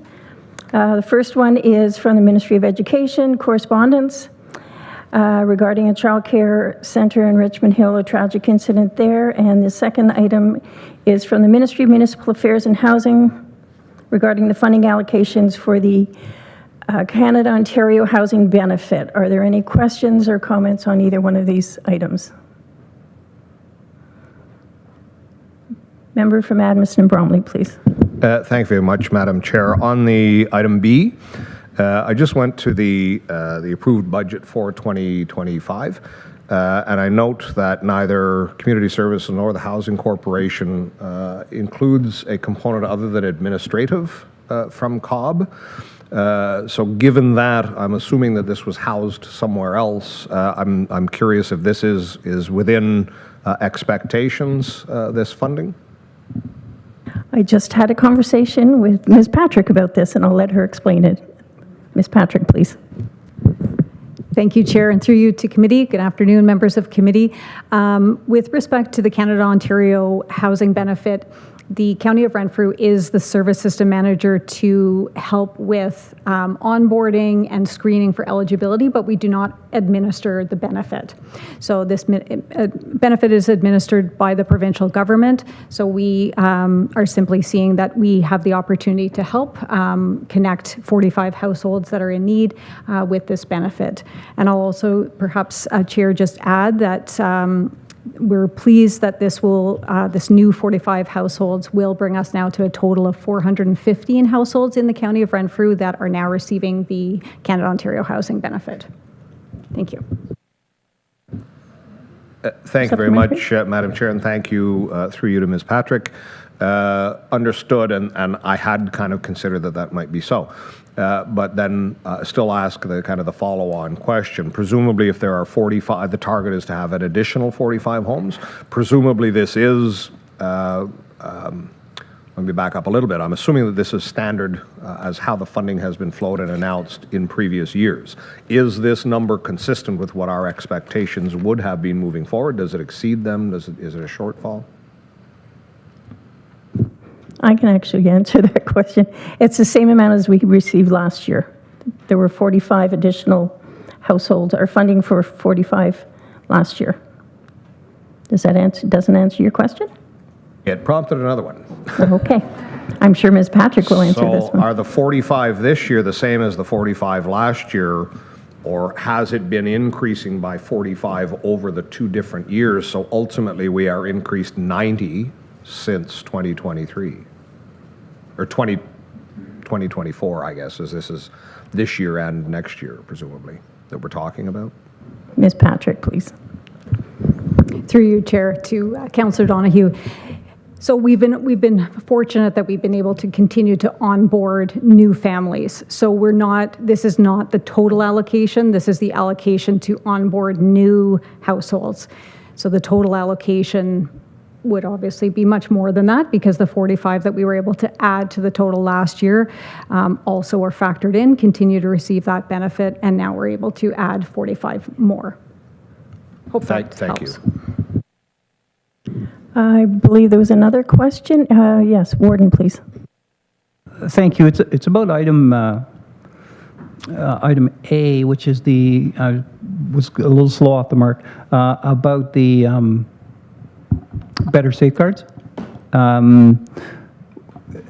nowhere in here does it mention anything about making application for community safety zones and/or requesting, traffic calming measures from the local municipality. Because I'm just, I'm wondering, because we have at least one building where we own and they're a tenant.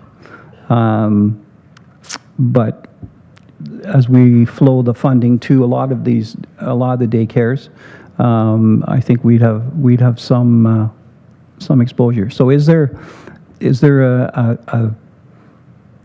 a plan amongst the association to deal with this in more aggressive ways? Is there a recent coroner's inquest or anything with recommendations? I recognize what happened to stir this, but is there something else coming? Thank you. Ms. Patrick, please.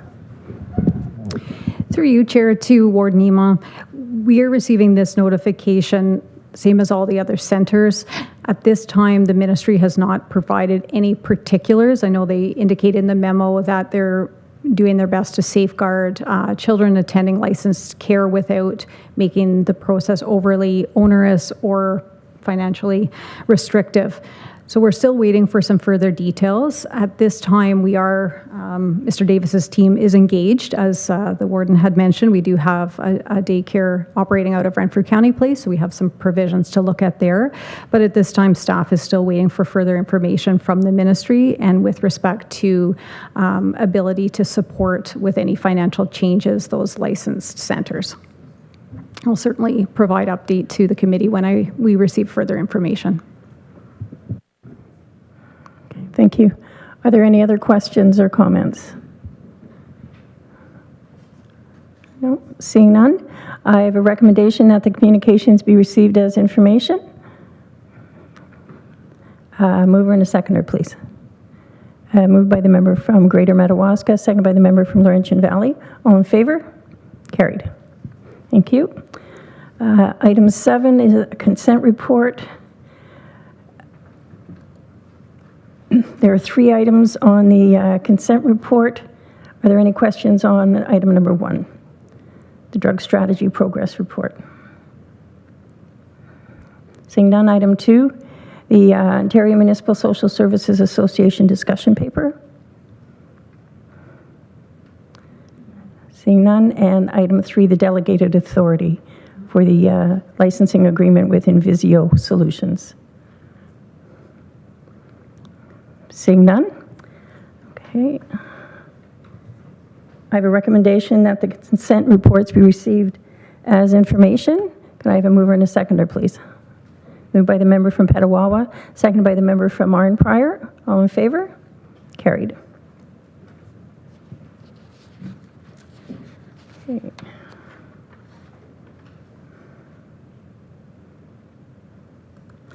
The next item is there's an addendum to the discussion report, and I'll hand this over to Director Davis, please.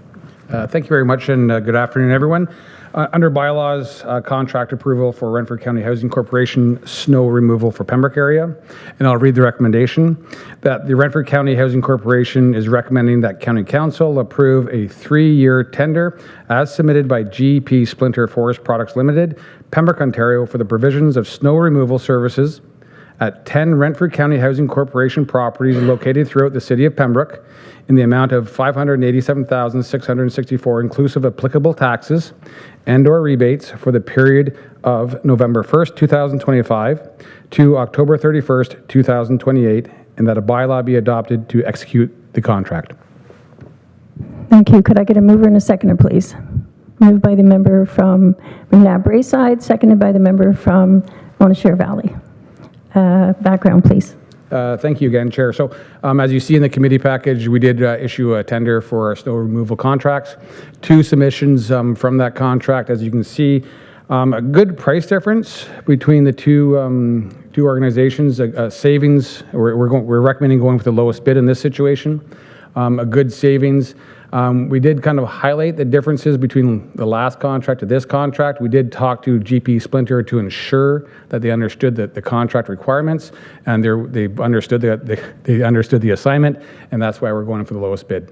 Thank you, Chair. Oops, thank you. Are there any questions or comments? Member from Arden Prior, please. Thank you, Chair. Just to Jason, I noticed that GP Spinner also got the long-term care contract as well. I'm assuming we're going to monitor them this year to see how well they did. I don't know how much equipment they have to do all our places. Thanks. Mr. Davis, please. Through you, Chair. So any contract like this situation, we do monitor all the contracts as we move forward to ensure we have consistency.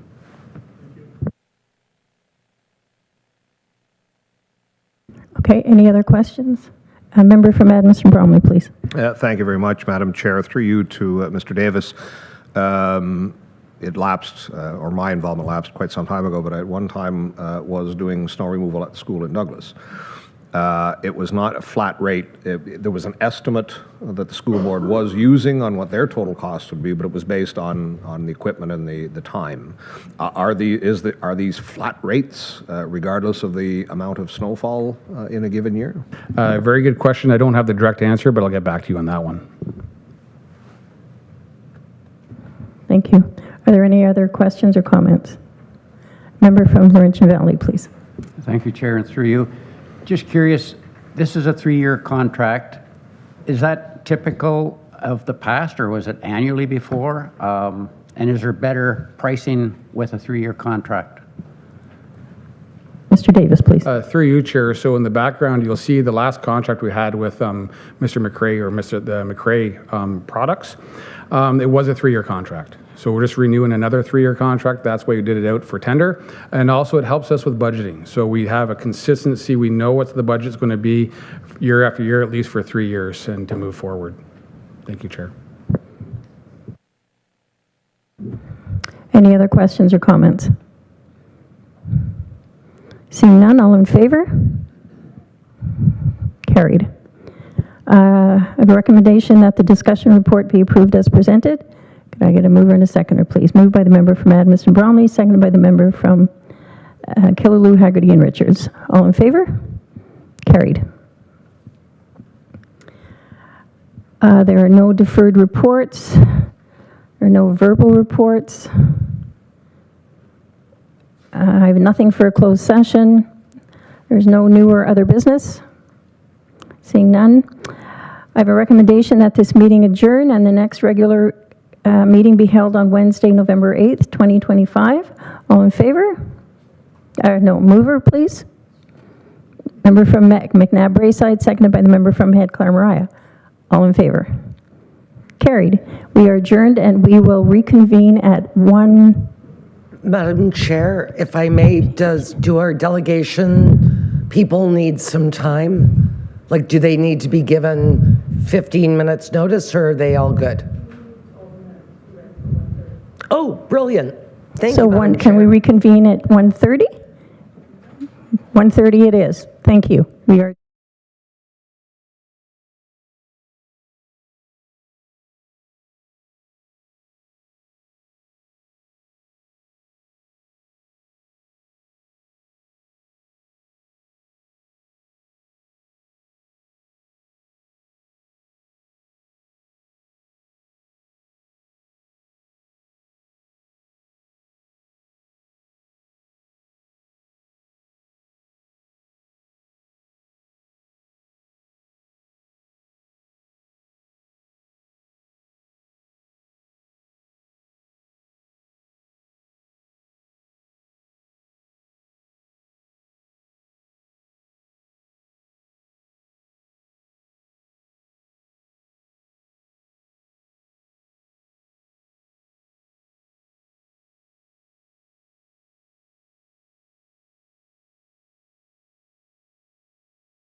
Welcome back, everybody. Welcome to our Corporate Services Committee on Wednesday, October 8th, 2025.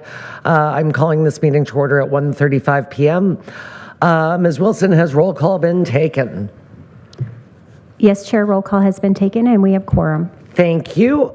So I have a recommendation that the minutes of the September 10th, 2025 meeting be approved. May I have a mover and seconder to get it on the floor, please? Moved by the member from Laurentian Hills, second by the member from Killaloe, Haggerty, and Richards.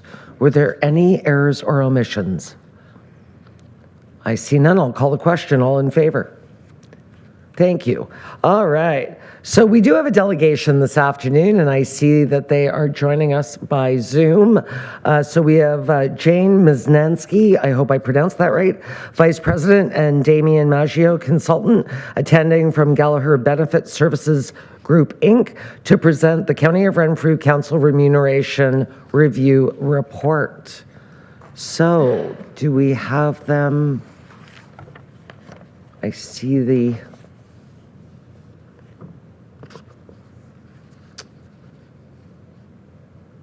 there we go. Good afternoon. Hello. I will turn it over to you for your presentation. Yeah. I can't hear anything. Okay, I can hear you, Jane.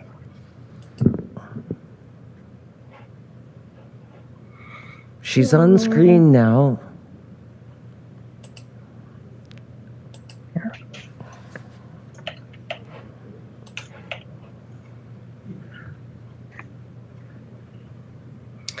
You can hear me, but I can't hear you. Okay, Is we that right? can hear you, yes. Okay.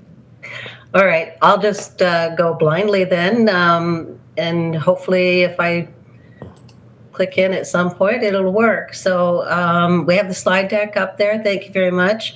Thank you for your time on your agenda. I understand you're going a little bit late, but appreciate your time on the agenda. First, if you want to click the slide, that would be helpful. Okay.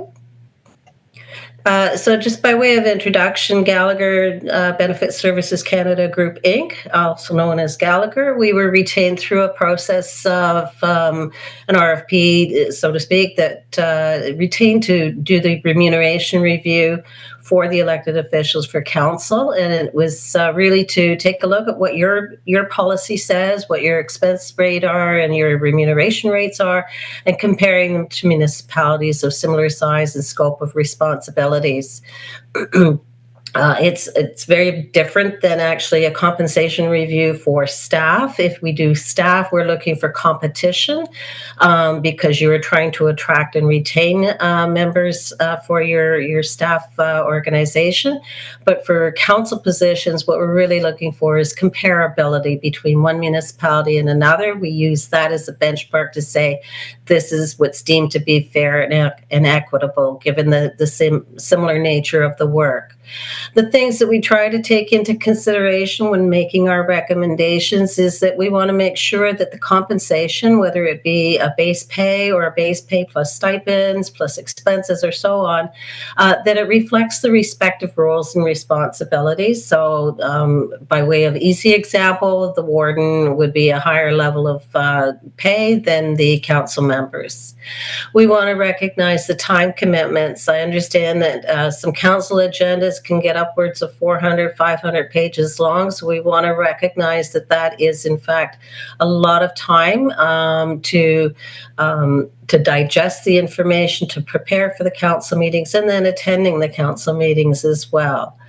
Making sure that your compensation, the model that is recommended, that it's fair and reasonable, and it's relative to what other organizations are paying. So the essence of the compensation review.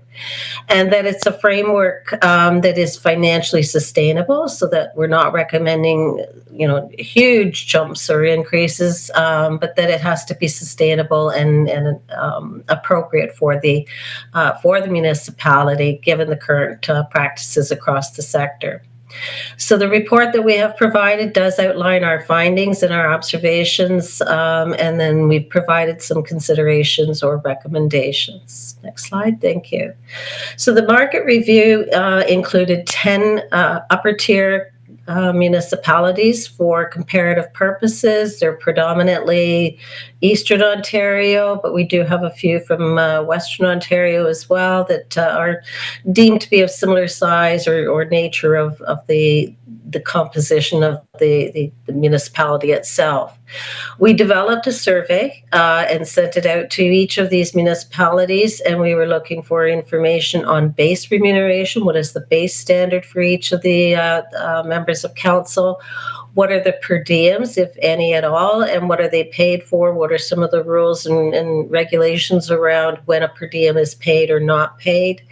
We asked questions around allowable expenses. Are there any cash allowances that are provided, car allowances as opposed to mileage or per kilometer reimbursements, and then a couple of questions around benefits, insured benefits, health and dental, and then pension, which is predominantly OMERS. We took all of this information together and gave us the basis for our analysis, and it's the basis of our comparison. And what I'm going to do is turn it over to Damien. He's going to walk through the analysis, and then I'll wrap up with the recommendations. Thank you. Thanks, Jane. As we go through and we look at the base remuneration, what we're seeing on median of the market perspective is the warden salary, base salary, is actually above the median of the market, as well as above the market P55, so the 55th percentile. And just a note on that, like we've included that percentile because that's also what the staff remuneration is benchmarked to. So we wanted to show that that comparison as well. From a counselor perspective, it is below the median of the market slightly by about 13%. So that's where we're seeing on an overall kind of base remuneration. When we get into and start looking at additional components, like on the next slide, there's per diems.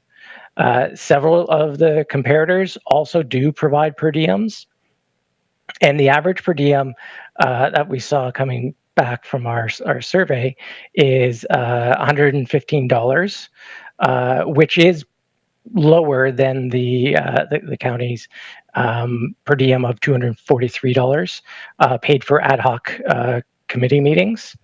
And also the county does provide an annual stipend for members appointed to or sitting on chair or vice chair on top of the per diems, and no other comparators were offering this similar type of stipend itself.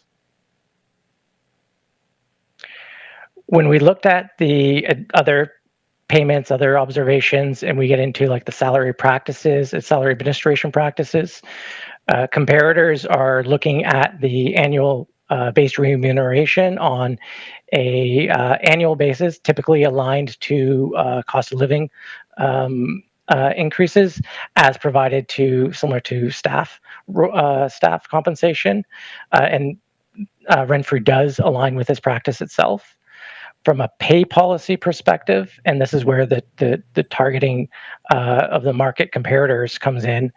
At the council level, there is currently no formal pay policy target, but we're seeing 4 out of the 10 comparators are actually have pay policies, and they're aligning to either the market median or the 60th percentile of the market itself.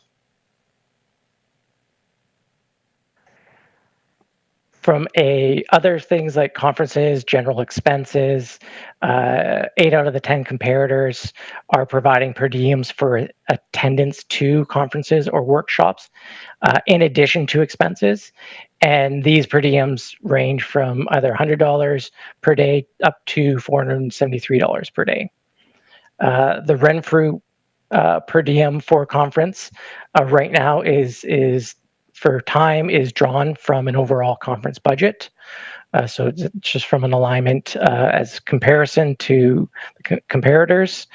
And from an expenses perspective, Typically, comparators would align basic expenses for meals, accommodation, mileage to a county policy applicable to all staff and council.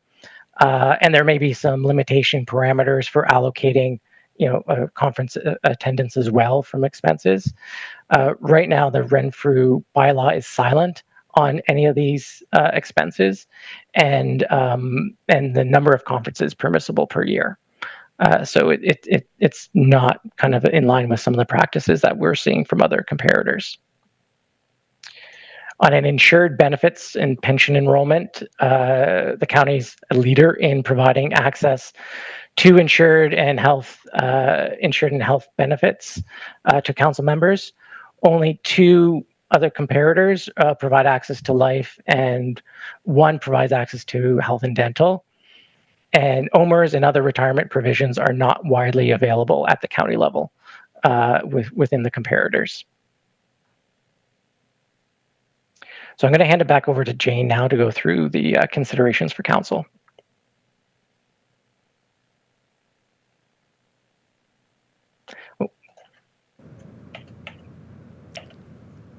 Is she able to hear us now? Yeah, I just sent her a note, so hopefully she gets that.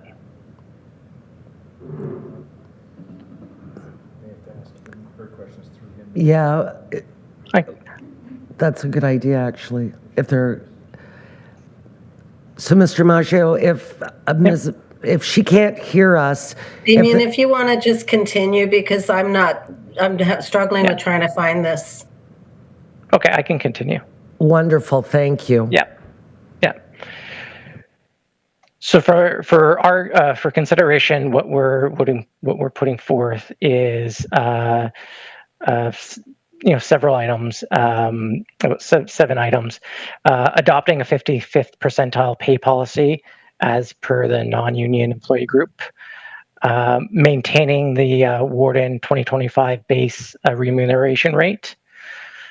Increasing the council member base remuneration to 2025 50th percentile market rate that we shared earlier. From a per diem and a paid for committees, looking at limiting to when the council member is sitting as a committee chair, retiring the annual stipend provided to members for ad hoc committee compensation. And then on the next slide, we have the remaining items, which are a remuneration bylaw update to include a general expense practices aligning to non-union expense policy, continuing to adjust base pay annually aligned to the non-union staff, and conducting external market review once per term of council. Thank you so much for your presentation. So, committee, we do have this as a discussion item with CAO Kelly in our report. So I would ask that if you have questions specifically to the Gallagher group, any comments, questions, concerns to them, and then we'll let them go back to their busy lives and we can keep doing the discussion with our CAO in a little while. Member from Amherst Bromley, please. Thank you very much, Madam Chair, and thank you to the folks from Gallagher. This is the return engagement. We went through this practice in 2022 as well. I'm kind of curious, there's a lot of discussion of base remuneration in this.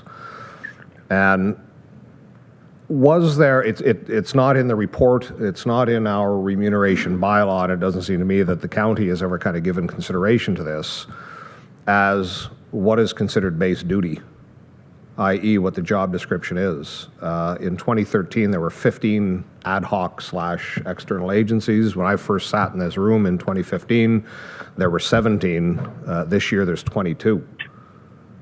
So it seems that we've consistently changed the job description, if you will, in adding the ad hoc committees. Was part of the engagement of the terms for Gallagher to investigate what do we mean when we say base. If we're going to talk about base remuneration, what is the base expectation or job description? Could I turn it over to you, Mr. Mongiel, or this is, hello? Yeah, I'm here. I'm on a telephone now.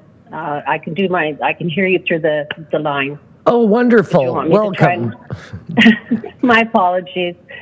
Technology, it's great. I can take a stab at trying to answer that question. I mean, it's a very short answer in terms of what is included in base. There is no definition. There's nothing, I don't believe, to the best of my knowledge, in the Municipal Act that will describe the base remuneration for what's covered.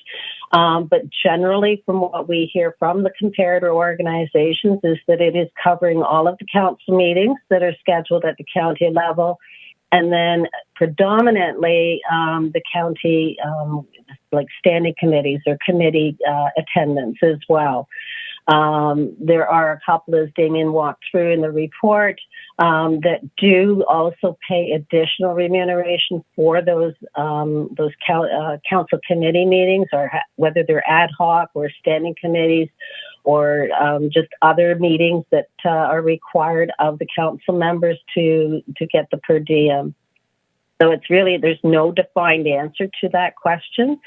It really is up to the individual municipality, I believe, to determine what they include in the base.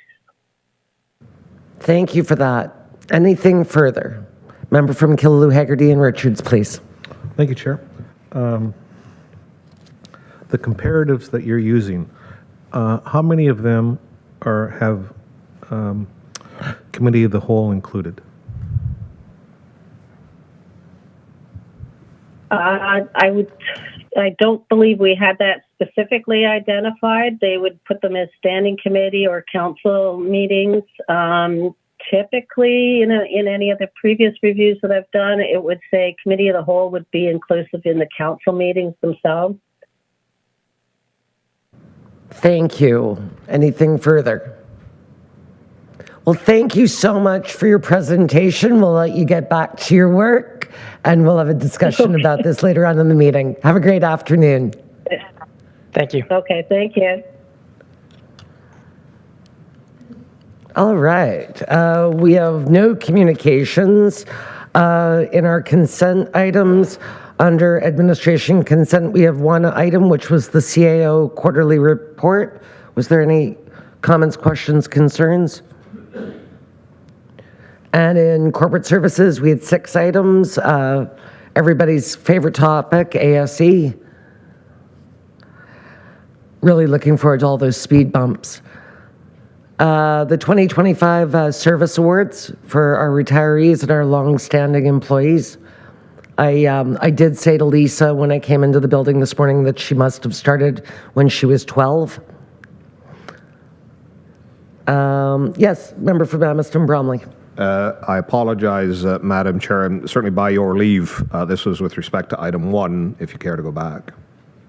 The CAO or the ASE? The speed enforcement. Speed enforcement, please go ahead. You're going to save me from a rant. Possibly. I just wanted to address a couple of things that I think are misnomers or misunderstood. Perhaps no more so than by the Premier. These speed enforcement zones are very limited. These are community safety zones. They are hospitals, long-term care homes, schools, elements of our society that can, plausibly be identified at high risk. On top of that, I will introduce it once again. I have made mention, not infrequently in this room, of the Auditor General report for Ontario in the investigation of the OPP in 2022, and substantial staffing challenges right across the province. When we add that to the anecdotal that almost on a quarterly basis, one of the municipalities represented in here is bringing forward a resolution to lower the speed limit on a road because of speeding concerns. That has also been reflected, notwithstanding that there has been an uptick in charges laid in our POA offences court. I'm sure everyone is paying as rapt attention to that as I. It is still dramatically reduced from 2018. Ms. Wilton has identified in this room that primarily that dramatic decrease in fines is with respect to the Highway Traffic Act. So if in fact we are seeing a substantial reduction in speed enforcement by our policing agencies, I set aside, of course, the town of Deep River that has its own police force, but certainly from the OPP, then this is supplanting this. And I also want to address what I believe is a misunderstanding, or certainly from my perspective, this has nothing to do with the revenue streams. I have identified that at every time that we've been discussing the POA offenses, we recognize that the fine revenue is depleted. But as I say then, there are only two explanations for that. We've become much more law-abiding over the last 7 years with respect to our Highway Traffic Act and speed limits, etc. I am inclined to think that that's not the case. So if in fact the agency that is tasked with enforcing our laws does not appear to be to the same level that it had been, and these are restricted only to community safety zones right now, then it is beyond my comprehension how the province could be opposed to these. These are in fact going to take the place of at one time did involve a person sitting in a vehicle with a radar. That does not seem to be happening with the frequency that we one time experienced. So in the absence of that, this seemed to be a very reasonable solution, not for revenue, but to reduce the speeds that every one of us has had delegations in our chambers from people that are demanding changes due to the speed of traffic. So this is unwarranted and unacceptable, and I am endorsing certainly AMO's position being advanced here.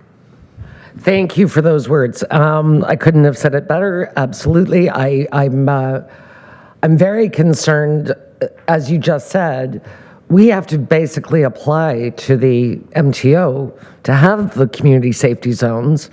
And I think as recently as yesterday, again, the mayor of Burlington has spoken out to the premier publicly saying, this is not a cash grab.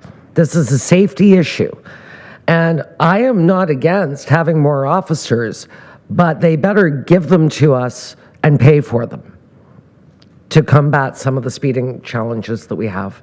So I think that, you know, to say that the province is going to make investments in traffic calming features such as roundabouts, I just, number one, our rural communities, that just isn't going to work. So I couldn't agree with you more, and it's very, very, very frustrating.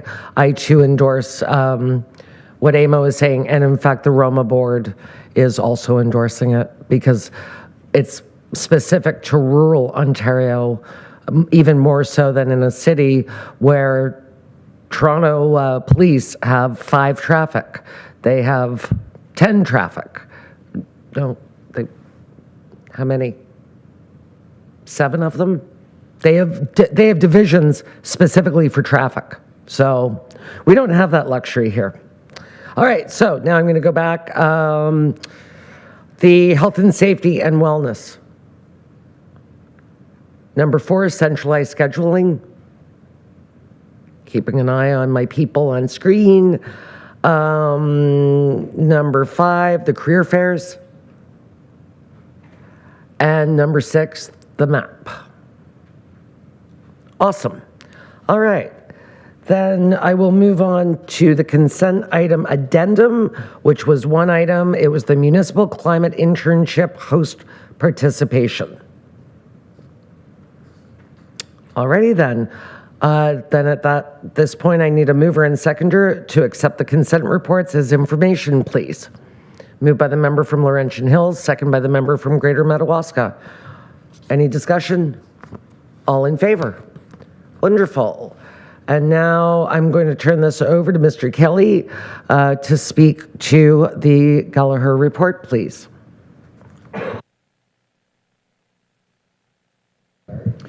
No, it didn't catch me off guard at all, Chair. I'm just trying to find it on my computer. I, like you, am not immune to finding these sometimes on the computer as well. So hold on one second. He was on Amazon trying to find pants. Well, it told me I should be interested in these items. So, no, thanks again, and I do appreciate that Gallagher was here, and I definitely want to thank Mr. Belmore and his crew for leading this from a staff perspective. So, thank you very much for Greg for doing this. So, in front of you again is a very long recommendation, but I will read it into record, Chair. That the Corporate Services Committee recommend that County Council accept the recommendations of the County of Renfrew Council Remuneration Review Report dated September 30, 2025 from the Gallagher Benefit Services Canada Group, Inc., and that staff be directed to implement the following effective January 1, 2026. Number 1, adopt a pay policy to align to that pay policy to align to that established for non-union county staff at the P55. Maintain the current base remuneration for the warden. Increase council member base remuneration to the 55th percentile at $24,890 of the market. Revise the county ad hoc committee meeting practice, limiting per diems to chair only, and retire the annual stipend for each of chair and vice chair. Number 5, update the council remuneration bylaw to include general expense administration practices for meals, receipts, and conference attendance. Item number 6, continue to adjust the base remuneration annually, aligned to the adjustment as approved for non-union staff. And item number 7, continue to conduct an external market review once per term of council to assess comparability of base remuneration and other practices. Thank you. I'll ask for a mover and seconder to get it on the floor, please. The member from McNabb Braeside, seconded by the member from Petawawa. All right. Comments, questions, discussion? Can I recognize? Oh, I'm sorry. I can't recognize you. You're not on the committee. Apologies. It's okay. Sorry, Ed. Yes, member from Iron Prior. Yes, I have a question. It's under number 4 to the CAO. As an outside committee, being the CNL, I am not the chair. I'm simply a member. So am I the County of Renfrew chair representative on a ad hoc committee? Thank you. Through you, Chair, you are the representative, and as our current bylaws state, that as a representative you get paid for. So the wording of chair and vice chair, the word representative could easily be transferred into that wording as well. Essentially, you're not the chair of that committee, but you're chairing. You're a representative. Yeah, I'm not going to keep going on that. You're a representative. It's the same type of wording. So yes. Member from Deep River, please. Well, sorry, same thing. That's not what this says. And I was thinking of Amo Roma, FCM. I thought FCM first because it was me, right? But because it's all about you. Yeah. No, I did have the same question, but I think that verbiage may need to be cleaned up to include maybe external board. Because we have a lot of external boards. We can look at that. Greg, did that come up in any conversations? Sorry, Chair, if you don't mind. Through you, Chair. No, that didn't come up in discussion with Gallagher. When we were looking at it with them, they were talking essentially that for attendance on our ad hoc committees, the other comparator municipalities aren't paying people to attend committees or ad hoc committees as part of the base remuneration. I'm not sure if they studied necessarily how many special type of committees were attending where the person may not actually hold the role of chair or vice chair, which would get them a stipend in their consideration. Okay. I have a problem with the effective January 1st, 2026. I do not believe that this body should be voting themselves in a raise. I think that it should be effective as of the next term of council. So November of 2026. Member from Edmonton Bromley, please. For foreshadowing, not to limit debate here, when we kind of have the discussion that everyone wishes to have, I will introduce a motion that this be deferred with an opportunity for all of council to be able to provide perhaps Mr. Belmore some comments as we have done before. However, just on this specific, and I have a single-spaced one-page Word document, more than happy to share with everyone if you wish. On the very specific item that the chair has recognized, in fact, we did in 2022, in March of 2022, we laid out the entire progression of remuneration increases for this entire term of council. It was a very engaged debate. I will be more than happy to provide everyone the link to the YouTube video. More than happy for you to go and watch it. We arrived at the then Gallagher report was suggesting the P50 at the time was a sum of, I believe, $20,850. That was going to be an enormous jump. I think something in the order of maybe 30%. Warden Emo, you probably would recall 22, you would not have been warden at the time, where your suggestion, which was adopted by council, was that this be phased in over a 4-year period. That concomitant with that phase-in, which was substantial, was over $6,000. It was about $1,573 a year of a phase-in. In addition to that, because we were not going to conclude that process until the 4-year period was expired, we added to that COLA also be added to that, lest over the course of that 4 years we would find ourselves ultimately trailing once again, as all of the other municipalities, and indicated in this report, most of the other municipalities have a CPI or COLA annual adjustment. So we're not adjusting to COLA. At the end of 4 years, we would find ourselves precisely at the same place. So in fact, with some prescience, I think, we said, in addition to COLA. So 2026 is the final year of that. So we haven't concluded that process yet. And I'm assuming Mr. Burke can confirm more or less my figures. So we have one more year of increment of $1,573 plus COLA, because we are tied to the non-union in that regard. And for 2026, it is 2%. We have established that by resolution, such that ultimately, when I did the mathematics here, largely that would be an increase from the current $21,065 that was established for 2025 to $23,060 for 2026, which is going all the way back to the 2022 Gallagher report, still within P50. We are within the 5% that they had established in that report of P50. So I think that we should continue to simply abide for this term of council what we had decided. We as a council can change that, but there was a great deal of thought and debate went into that, and ultimately at the end of, or for 2026, we will be consistent with the data that is currently before us that Gallagher has assembled. So from that perspective, I'm not in favor of making any change to our base wage or base remuneration, let's call it that, for 2026, and continue to abide by the whatever that resolution was of council in March of 2022. Thank you for that. I remember it well because I voted against it. Go ahead, Mr. Kelly.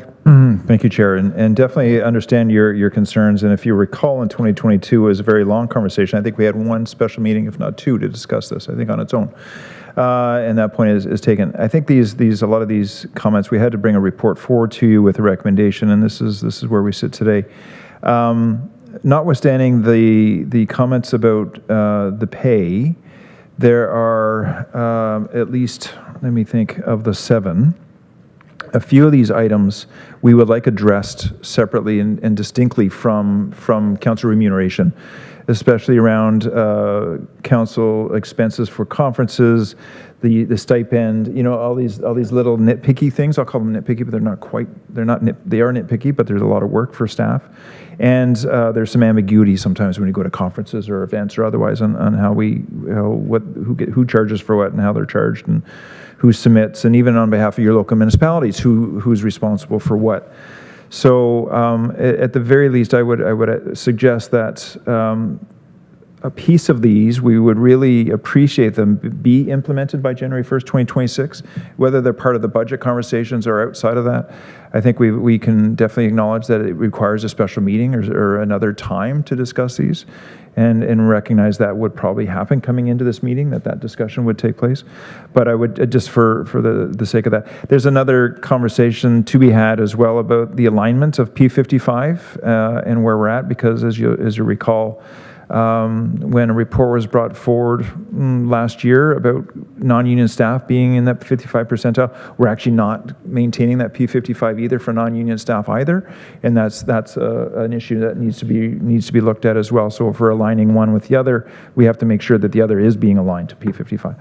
So I definitely acknowledge, as I'm sure that Mr. Belmore and Mr. Burke do, that it requires much more than a 10 or 20-minute conversation today, that we'd be happy to entertain a longer conversation about it in the future. So could I have a motion to defer this to a special meeting? You're moving that? I would, and that is, Mr. Kelly, it was November 9th. That was a special council meeting dedicated, I shouldn't say that. It was dedicated to remuneration globally, a component of which was council remuneration, but bylaw 1, or staff remuneration, there was a closed session there, so it was a global, but I think that it would be appropriate to not be kind of bound as much in a very time-constrained, as I said, I have several points on each of the items, 7, I think, that the recommendation that came forward from Gallagher this year. So I think that would be best. I would so move. Okay, thank you. Can I get a seconder to defer this?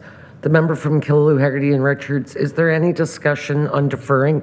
Because I do agree with Craig that there are some items, especially about meals and receipts and that kind of thing. The other thing that I mentioned to Greg earlier was that in the verbiage, it says that we get paid a per diem when we go to a conference, but in the chart, it does not. And so I was concerned that if that chart ever got used as a comparator for another county, then they would say, well, wait a minute, Renfrew County peeps aren't being paid per diem for conferences, which is absolutely ludicrous. We are very well paid to go to conferences. So I think that just little things like that I'd love to be able to send. And I didn't know how this was going to go today. Yes, member from Edison Bromley. So, and because we're deferring this, I don't want to belabor this one. I want to be very careful on the phrase that we're very well paid. When we do engage, and I know that the per diem is the fact that we do not have a half day or a 4-hour, whatever it might be, as a split. I think that is definitely needed because some of these ad hoc committee meetings are not taking that long. But with respect to conferences, we're essentially away for the whole day and however many days they are. And if one perceives that as being an 8-hour commitment, it would slot us in somewhere around 3 on our staff remuneration.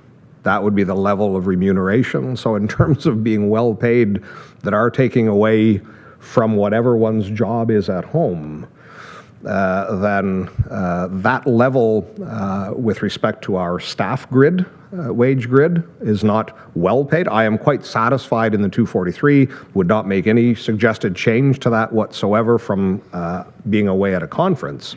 But I think we need that lesser amount that is recognizing a 2-hour meeting or something to that effect. I wholeheartedly agree with you on that. But I'm just saying when you see that other municipalities are paying $100 a day per diem, so, well, I know what municipality that is.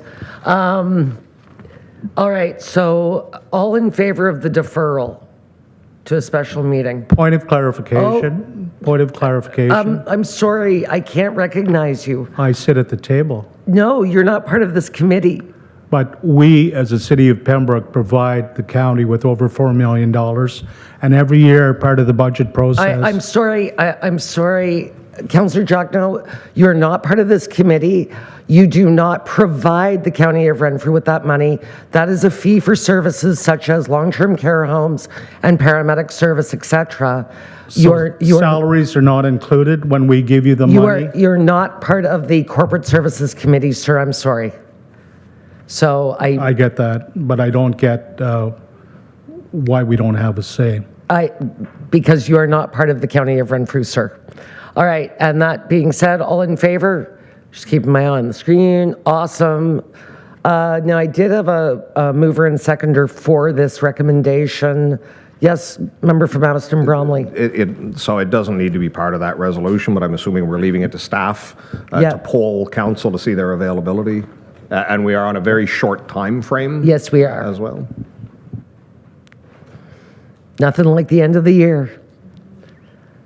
All right, so I've got your recommendation on the floor, Mr. Kelly.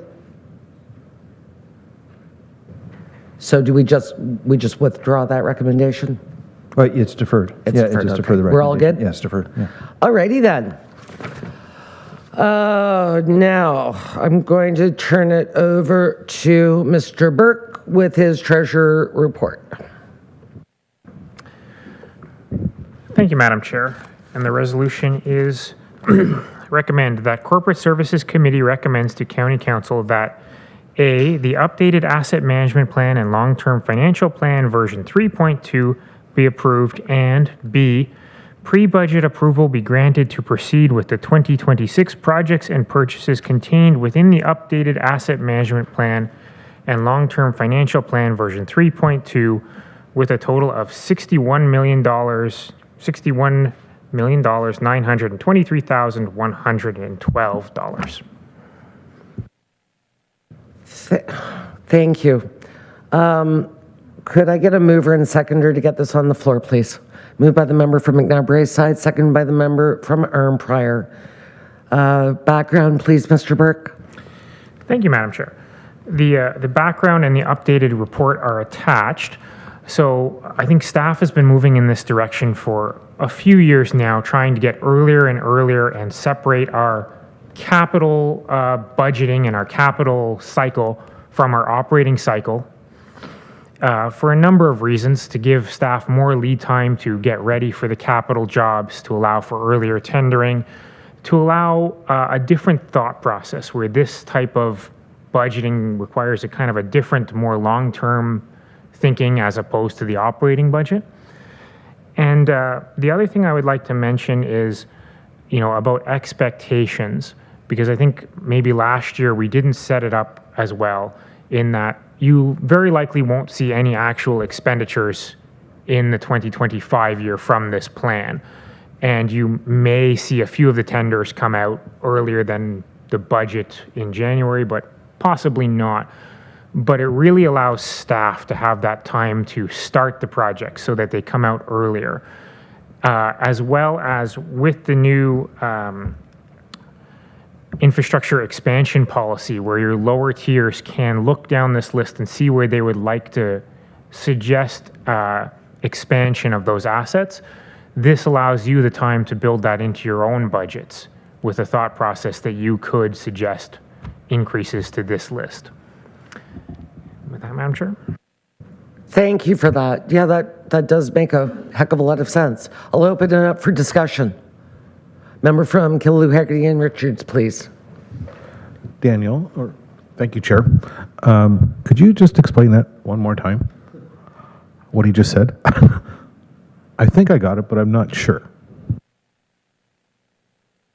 Yeah, maybe a shortened version. Through you, Madam Chair, what we've done is we have taken what was historically our capital budget, so the big $60 million plan of capital purchases that we would have historically talked about in January, and we've put it in front of you today. and staff are asking for permission to start on that list of projects, to go ahead and launch them to the extent that we can. And, we're still going to come back in January with the operating budget and how we fund this list and everything like that, but we're going to get a head start on this list. And separate from that, we're going to send out the list of roads and bridges and things like that for your municipal comments. And as per our policy for infrastructure expansion, you can look down that list and see, I want you to twin this road, or I want a set of lights there, whatever have you, to accommodate that growth pressures that you're seeing in your municipality. And there's a set of timelines and notice periods for that as well. Thank you. Anything further? Member from Edmundston Bromley. Thank you very much, Madam Chair. One is very quick. Very pleased actually at the ride sharing, whatever we call it. Given the amount of kilometers, I was surprised that the savings were as limited. We must have some pretty substantial expenses that must have been tied with that, even because at the CRA rate of 72 cents for the 36,000 kilometers traveled, if we were paying staff to do that with their own vehicles, it would have been just a shade under 26,000. So I'm assuming there was $19,000 worth of expenses. Through you, Madam Chair, that's correct. We were renting the vehicle at not a reduced rate, just essentially the regular commercial rate. So as we move forward, we'll transition to the sort of long-term capital lease program, and probably will do significantly better with that reduced lease rate. Okay, thank you. Another very quick one on the leasing of the vehicles. I'm presuming that there would be a benefit derived from that, even if not necessarily directly financial? So through you, Madam Chair, we believe so. Tendering a vehicle can be difficult for staff. There's a fair amount of work to get the specifications right. This shortcuts all that work from the staff point of view, and this is the vehicle that has the best per kilometer cost according to the enterprise exercise that they do every year across their entire fleet. That's the one you get. You put in an order, 5 months later it arrives. So there's a significant advantage from the staff point of view as to the ease at which we could buy light vehicles under this program. Likewise, the disposal is you hand the vehicle back to enterprise, they handle the disposal of the asset. Thank you for that explanation. Member from Whitewater, please. Thank you, Chair. And again, for Mr. Burke, maybe. I understand that you've left room in this process for us to go and talk about growth opportunities.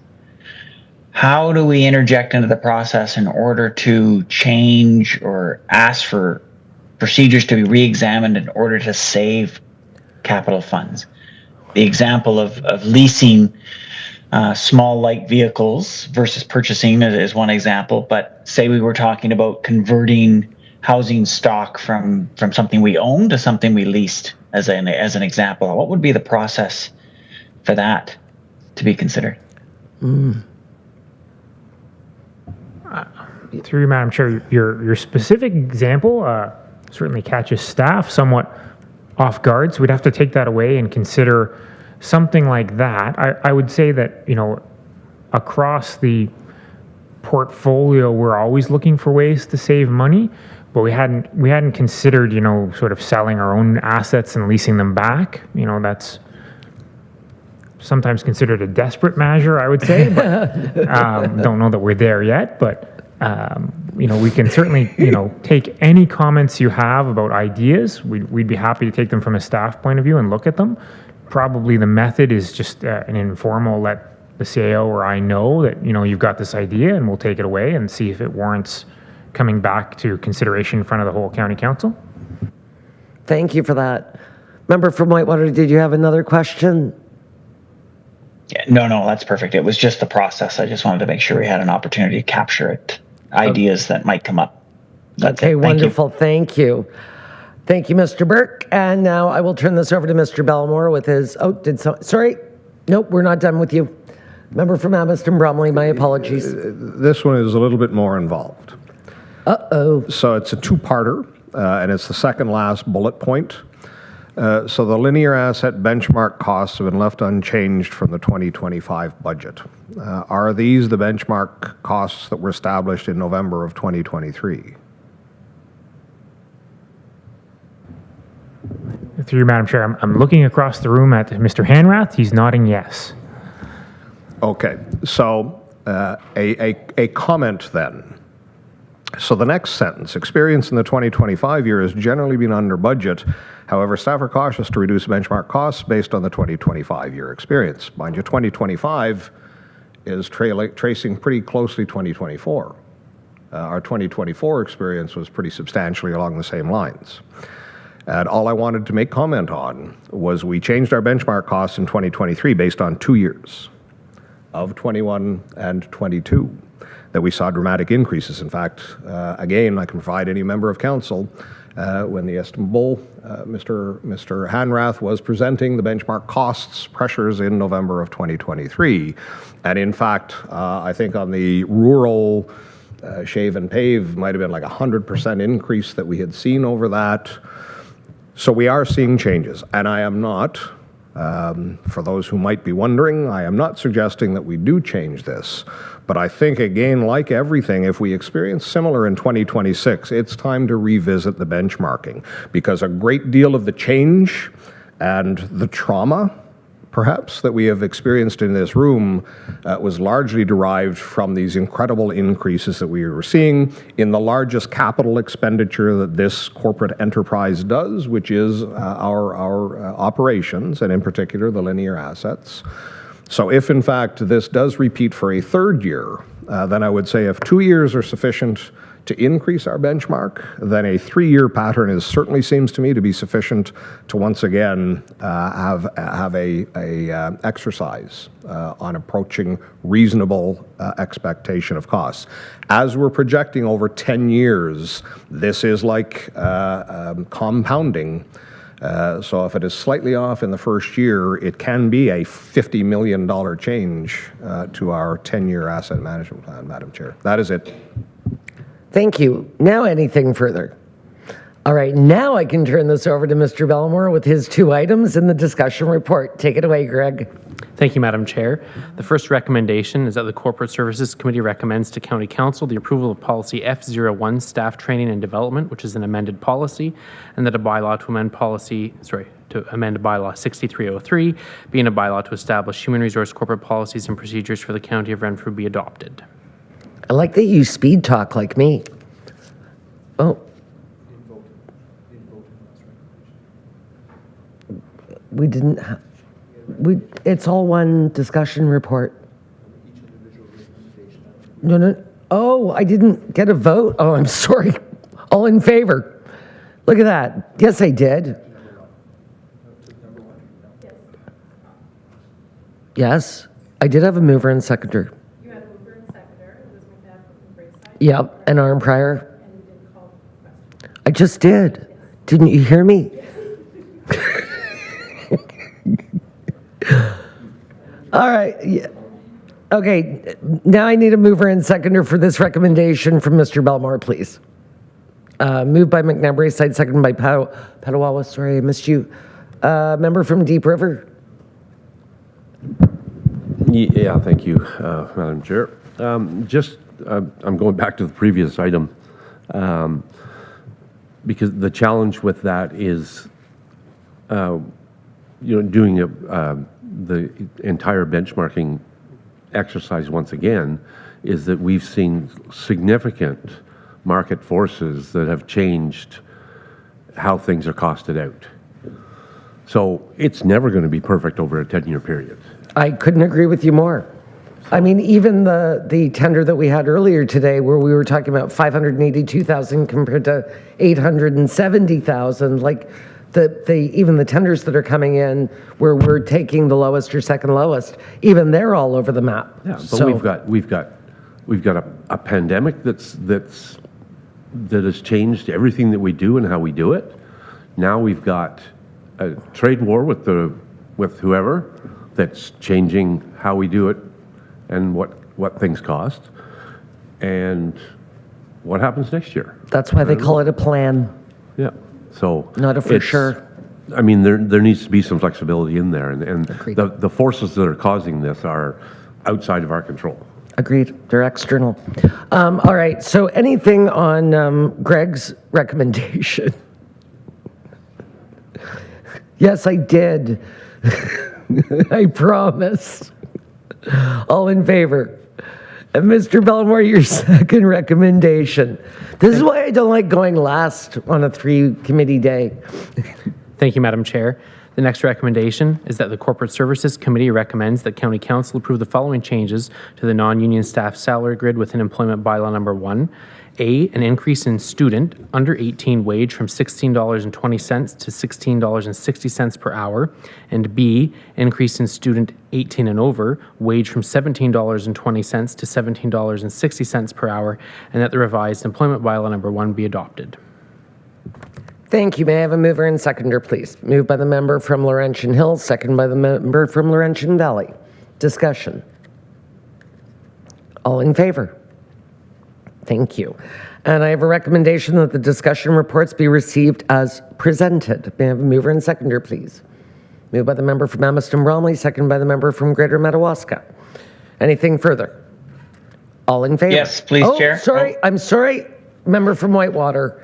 I looked up too late. Sorry about that. No, it's all right, Chair. If I could, a question back on item number 2, and I recognize that we've already supported the recommendation. But you can go ahead and ask your question. Perfect. When we had an earlier presentation about one of our members who I believe became a successful paramedic, who became a successful She did the person. They did all their training through us. Oh no. The nurse practitioner. Is that what you're talking about? Nurse practitioner. Yes. Excellent. Thank you. Okay. Stumbling. Yay! Yeah, got it out.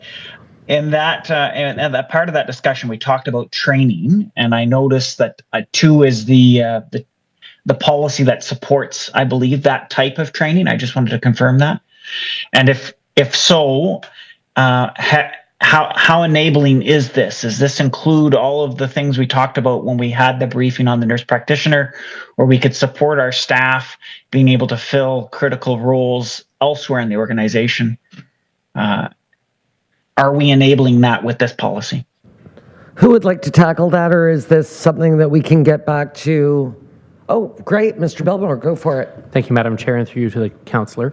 I would suggest that this policy is definitely enabling that. We've now expanded, our items covered in the education policy to be almost, 8 or 9 different styles of education, which does include, transferring someone to a nurse practitioner type of education. And essentially it's saying that if there's budgetary approval for these types of trainings within the departments, and that they are supported by their manager, department head, and CAO type of support, that we would be able to help process these people through their educational journeys, to help, with succession planning for us, to help meet shortfalls in critical staffing across the organization, and provide that opportunity to our staff to help, again, support the workforce that we're trying to build today. Thank you for that. And I think always we want to set any employee up for success. So did you have anything further, member from Whitewater? I just thanks, Chair, for letting me get back to that item. And this is just one more reason why the county is an employer of choice. These types of supports are exactly what we need to build our workforce from internal. The SLT is giggling over here. It's like you're doing an ad for the County of Renfrew, which everybody fully appreciates. All right, I will call for the vote. See that, guys? I will call for the vote. All in favor? Awesome. There were no deferred reports. Are there any verbal reports? Oh, member from Deep River. I guess kind of. I just wanted to point out that we will recall more than a year ago that Councillor Nicholson brought forward an issue around funding for small small rural communal or water systems. And that information was forwarded, and I presented it at the Rural Forum at FCM. And the timing of it was the fact that we missed a resolution cycle, so it kind of went away and wasn't quite sure where it was at. Subsequent to that, Comox Valley brought forward a similar type issue to the finance. We amalgamated some committees, so finance, infrastructure and transportation, I think this committee now brought forward to them. At our meeting this morning, we're making a recommendation to the board of directors at the end of this month that the FCM adopt as policy funding for small water systems, and that will go to, and then that will become FCM policy. So then advocacy letters will go out to appropriate ministries, and that will be ongoing work. So thanks for Mayor Nicholson, Councillor Nicholson, bringing that forward. And I didn't know how slow the process would be, but it works anyway. So. But thank you for not letting it die a uncertain death. Well, you know, by keeping it in the forefront. I also do wonder if there will be other entities that will be asking the feds for some money and for these very important small communal systems. Yeah, and there's lots of information. I'm going to review all the information that Councillor Nicholson provided, just to ensure that that's all in there, and then if there's anything else that he can provide, then I'll submit that also at the last week of the month. Excellent. You got all that, Councillor Nicholson? Oh, you're getting a thumbs up. Look at that. Okay. Awesome. And yes, sir. And I have one more. Go for it. I just wanted to make a comment on the behavior that we just witnessed earlier. I found that Mr. Jacquinot's behavior earlier in this meeting was unacceptable. And as pointed out, he's not a member of this committee. And that's why I'm going to refer to him as Mr. Jacquinot. However, he was purporting to represent the city of Pembroke and make those comments. If I could have a seconder, I would put a motion forward that we identify that his behavior was unacceptable, and that and a letter go to the city of Pembroke that explains what this body expects for any of their representatives and how they should behave in these chambers. Thank you. You're seconding, member from Killaloe, Haggerty, and Richards. Any comments? And I would like to apologize to the chambers. I think I got a little rattled, but at the same time, if we allow one, we have to allow all to speak. He is, in this particular committee, he is a member of the public. I didn't realize that he was sitting there until well into our meeting. At no time did I think that he would speak. So, yes, member from Emerson Bromley. I apologize too, because there is a motion on the floor. It was seconded, correct? Okay.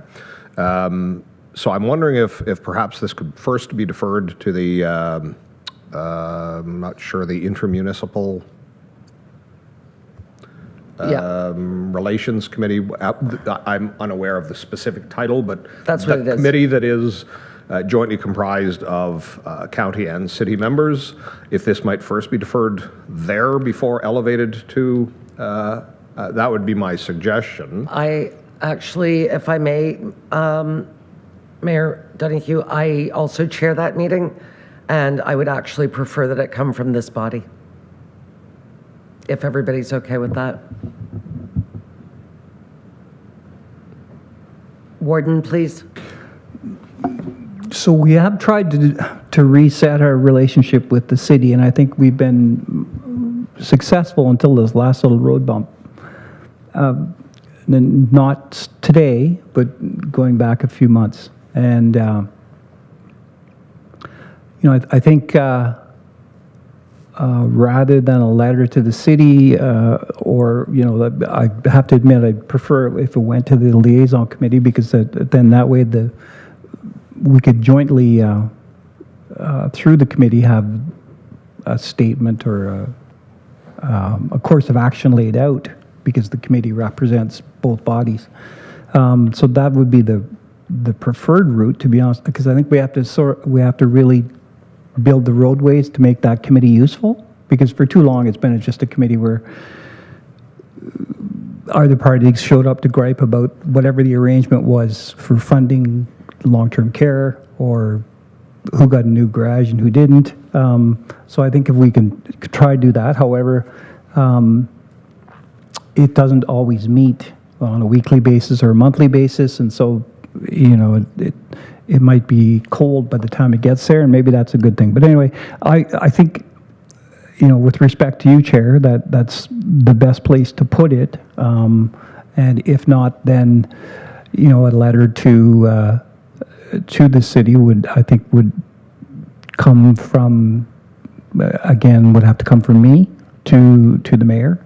And then with the suggestion that the mayor and I end up sitting down with Mr. Jacquinot. But anyway, that's where I am. I'd like to go the other direction, but if council feels differently and wants it something more immediate, I would endeavor to do that. Member from Whitewater, and then I see, yep. Now I'm really keeping an eye on the screen. Go ahead, Neil. Thanks, Chair. Maybe a question for the CAO, just on, or the clerk on policy and procedure. Would it not just be a point of order or point of privilege that you could then appropriately deal with, whether that's a recommendation to another committee or a recommendation to the warden to address through that committee? Is a resolution the best way to address inappropriate behavior or that approach at the meeting? Okay. Apparently, Mr. Kelly's going to try. No, thank you. And this is not new. We've had issues over the many years of the relationship and what happens in this room with members from committees that aren't part of the County of Renfrew. And I say it carefully because you are all obliged to the County of Renfrew's Code of Conduct.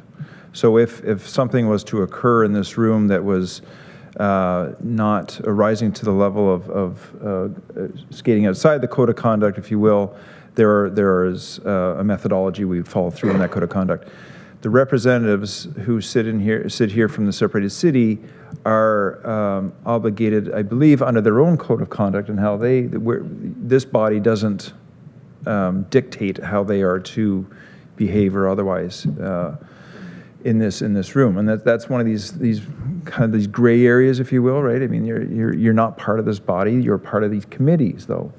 And they sit here as representatives of their own body. So it's a tricky one to manage through any meeting investigator or any other body to do this with, other than a resolution. I would suspect is a proper way to go for the warden to at least sit down with the mayor and have this discussion from that city representative. Thank you. I've got Arm Prior, Greater Madawaska, and then Edmundston Bromley. Thank you, Chair. Just an opinion. We're on YouTube, so everyone should have seen what transpired this afternoon in this thing. You've seen the actions of the chair with the individual. If I wanted to say wash our hands and send it off to another committee, I'm not in favor of that. I think we should deal with it today, as in Mr. Doncaster has mentioned that we've done our duty, we've identified a problem, we've resolved the problem by sending a letter through the warden, and we're finished. Thank you. Thank you for that. Member from Greater Madawaska. Thank you, and through you, Chair. How would we deal with this if it was just a general member of the public? Because he was just a general member of the public while he was sitting here. So I think we have to take a look at, okay, yes, he is a representative of Pembroke, but he's not a representative on this committee, so he's a public person. So how would we deal with a member of the public? I mean, we do have this identifiable individual. We can contact his place of work or whatever, but I'm just wondering, what is the process if somebody in the public were to do that? I believe the chair can excuse them from the room, but at that point, I mean, the damage was kind of already done by his third statement, and the words, give the county $4 million, I've heard that from Pembroke before, and I take offense to the word give. They don't give us money. They are partners with us in certain things that we do. And I think that word really gets to me. But at that point, I appreciate your comments. But at that point, it was kind of done. It's no different than the delegation we had here when I was acting for Warden Emo. And, you know, instead of just sticking to the delegation, all of a sudden it went into editorial on our climate action plan. And I think that at that point you have to make it known that we can't allow these comments to go on, because it's, as you say, he was a member of the public, well, whether he was sitting at the table or not. And quite frankly, he shouldn't have been sitting at the table, and that's on me. But you're absolutely correct. So I think that the best thing is to ask them to leave the chambers. Mr. Bromley, please. So very quickly, how we would treat them if they are a member of the public is precisely as the chair had just said. I would ask the individual to leave the room. That's the end of it. We're not considering sending a letter to their workplace. So either we're treating this as a member of the public, or we're not treating this per se as a member of the public. I do fall on the latter part. We have a relationship. The comments, though they were inappropriate to be sitting within the chamber and at the council table, are not that distinguishable from comments that I have seen on lower tier municipalities with respect to the county levy. We're sending that money to the county. That's imprecise as well. So with respect to this, to be able to move on, I certainly respect the resolution of Councillor Doncaster, seconded by Councillor Mayville. I will introduce a motion that the matter be deferred to the County City Liaison Committee. If there is a seconder, we can vote on that. If it falls, then we would follow the issue that is before us. That is the way I think that we can get to resolution on this, Madam Chair. So I will introduce that motion. Do you have a seconder? The member from Laurentian Valley. Discussion. Member from Petawawa, please. Thank you, Chair, and through you. I'm also a member of the City Liaison Committee, and I'm sure the individual who was here, and in hindsight, he'll realize that he acted inappropriately. But I think the best way to deal with this, and I agree with the warden in that we are trying to build a strong relationship and a good relationship with the City of Pembroke. And for those of us that will have to go and meet, however often it is, sometimes it's not that often, but we will have to be in a room with all the individuals from Pembroke. And I think to further build the good relationship, I think a letter coming from county is more of an admonishment, when maybe that we don't have to go to that level, where we could sit and have a discussion with Pembroke as part of the City Liaison Committee and talk about what occurred and how to move forward. I just think it's a better way of doing things. If this had been a closed session where this happened, or even a discussion, that's one thing. But the member from Arnprior is 100% right. It was on YouTube. It was inappropriate. It was offside, and I think that it needs to be dealt with sooner rather than later, and we probably won't have another intermunicipal meeting for at least a month. But if that's the way the chamber wants to go, I will just ask that the warden or another member of our committee chair that portion, because I would like to be able to speak to it candidly. Thank you. Neil, is that a new hand? It's the standing hand. Yeah, I'm sorry. I didn't know if it was a legacy hand. No worries. Yeah. That's right. It's a parking lot. I just wanted to echo the comments made by Councillor from Petawawa. I'm fine with questions about they might have about remuneration and how what portions of those, you know, what portions do they pay? I think those are healthy questions. That the environment or the situation may not have been was not the appropriate time to be asking those questions, but the intermunicipal committee is exactly where we should be having these kind of healthy discussions. And that's why I would support it going to that committee to talk about how it wasn't appropriate in this time, but let's set some time aside and dig into it. Anyway, that's how does the city of Pembroke have anything to do with county council remuneration? I mean, go ahead, Warden. If I might, they don't really. You know, the stretch would be that the funding that goes into the paramedicine and health and paramedics and health and long-term care. There may be a portion of that money could be seen to be headed towards our salaries, but as I said, it's a stretch at best. It's not even a stretch. I think Mr. Burke could probably speak to it better than anybody, but go ahead, Deep River, please. So I understand the relationship. I understand the conversations around what funding the city provides to the county of Renfrew, what services that money goes towards. That's all fine. This is plain and simple. That behavior was unacceptable, and it needs to be dealt with now. Not a month from now. It can be polite, but I mean, there's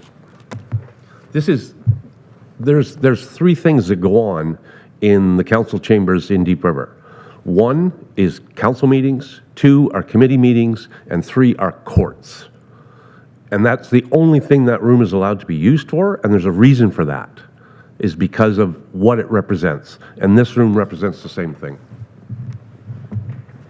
Okay, yes, member from Laurentian Hills, please. Could a special meeting not be called by that committee? So we don't have to wait a month, we can call the special meeting.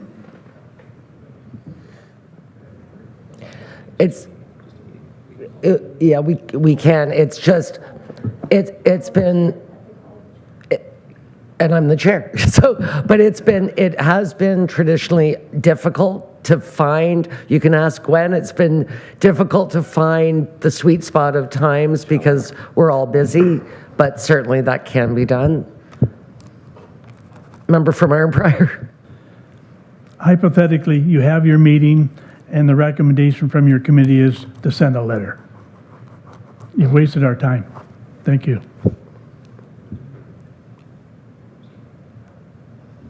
Anything further? Warden? Sorry, all due respect to my friend and driver, I'm driving with him today, so I'm going to be really polite. Uncle Dan is the handy bus today. Yeah, the handy bus is ever. You know, I would go into that meeting prepared to make a recommendation that the mayor and myself would end up speaking to that individual. I think that makes sense, that it's a united front, because it's a common problem. Politeness across all of the municipal sector has been unfortunately negatively impacted, and people are forgetting the rules all the time. So I think I don't know, the committee might come up with a better solution, but I can't see us, agreeing for the county to send a letter as a committee output, to be honest with you. Member from Iron Prior. Thank you, Chair, for allowing me to speak one more time. For Councillor Doncaster, instead of having the written letter, to have the warden speak mayor to mayor as a direction of this council about the conduct of the individual. That's exactly where I was going to go. You're a driver and a gentleman. You should have picked up Councillor Nicholson on your way. Yes. Yes, we've got 2 motions on the floor, but member from Evanston Bromley? Thank you, Madam Chair. So the motion that I introduced to defer is in fact the first to be dealt with, and the motion that was moved and seconded would then be delegated to the liaison committee.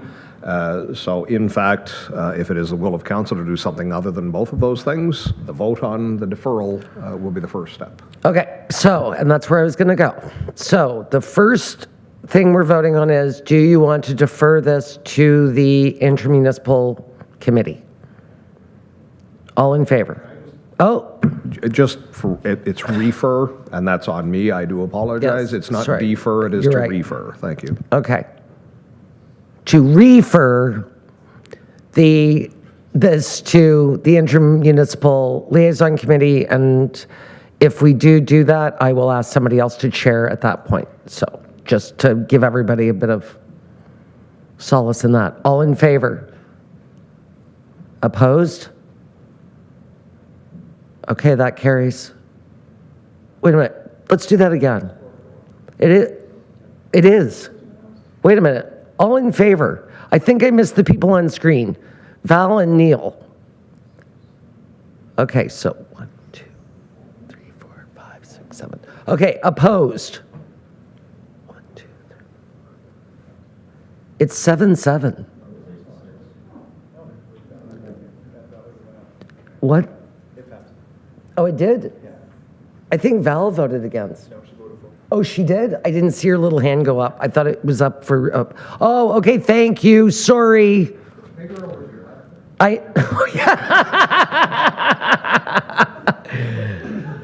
Oh, it's been a very long meeting. Sorry about that. Yes, I can see you on my screen right here. Oh my goodness, I'm losing it. All right, so that passes. So all in favor of the letter, obviously we are going with deferring or referring thing. Yes. Holy Hannah. Okay. That should be a good meeting. All right. That was that. Were there any more verbal reports? I see none.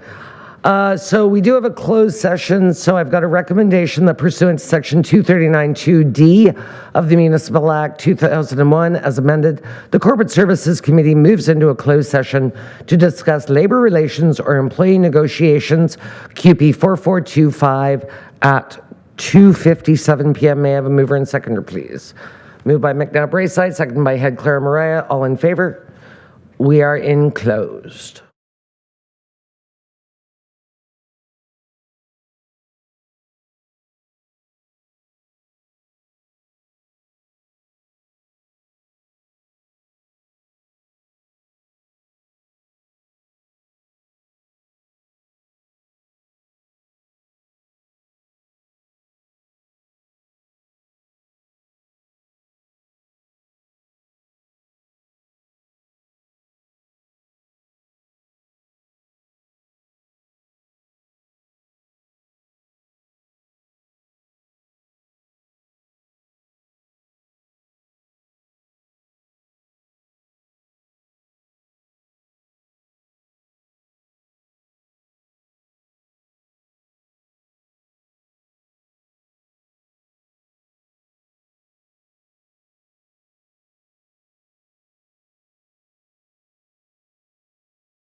thank you all.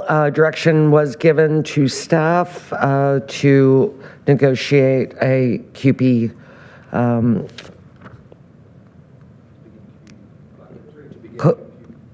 collective bargaining. That's the word. I was looking for the words collective bargaining and they wouldn't come out. Is there any new or other business? I see none. So I have a recommendation that this meeting adjourn and the next regular meeting be held on Wednesday, November 12th, 2025, and it is 3:05 p.m. May I have a mover and seconder, please? Moved by the member from Petawawa, seconded by the member from McNair Braeside. All in favor? We are adjourned. Thank you, everybody.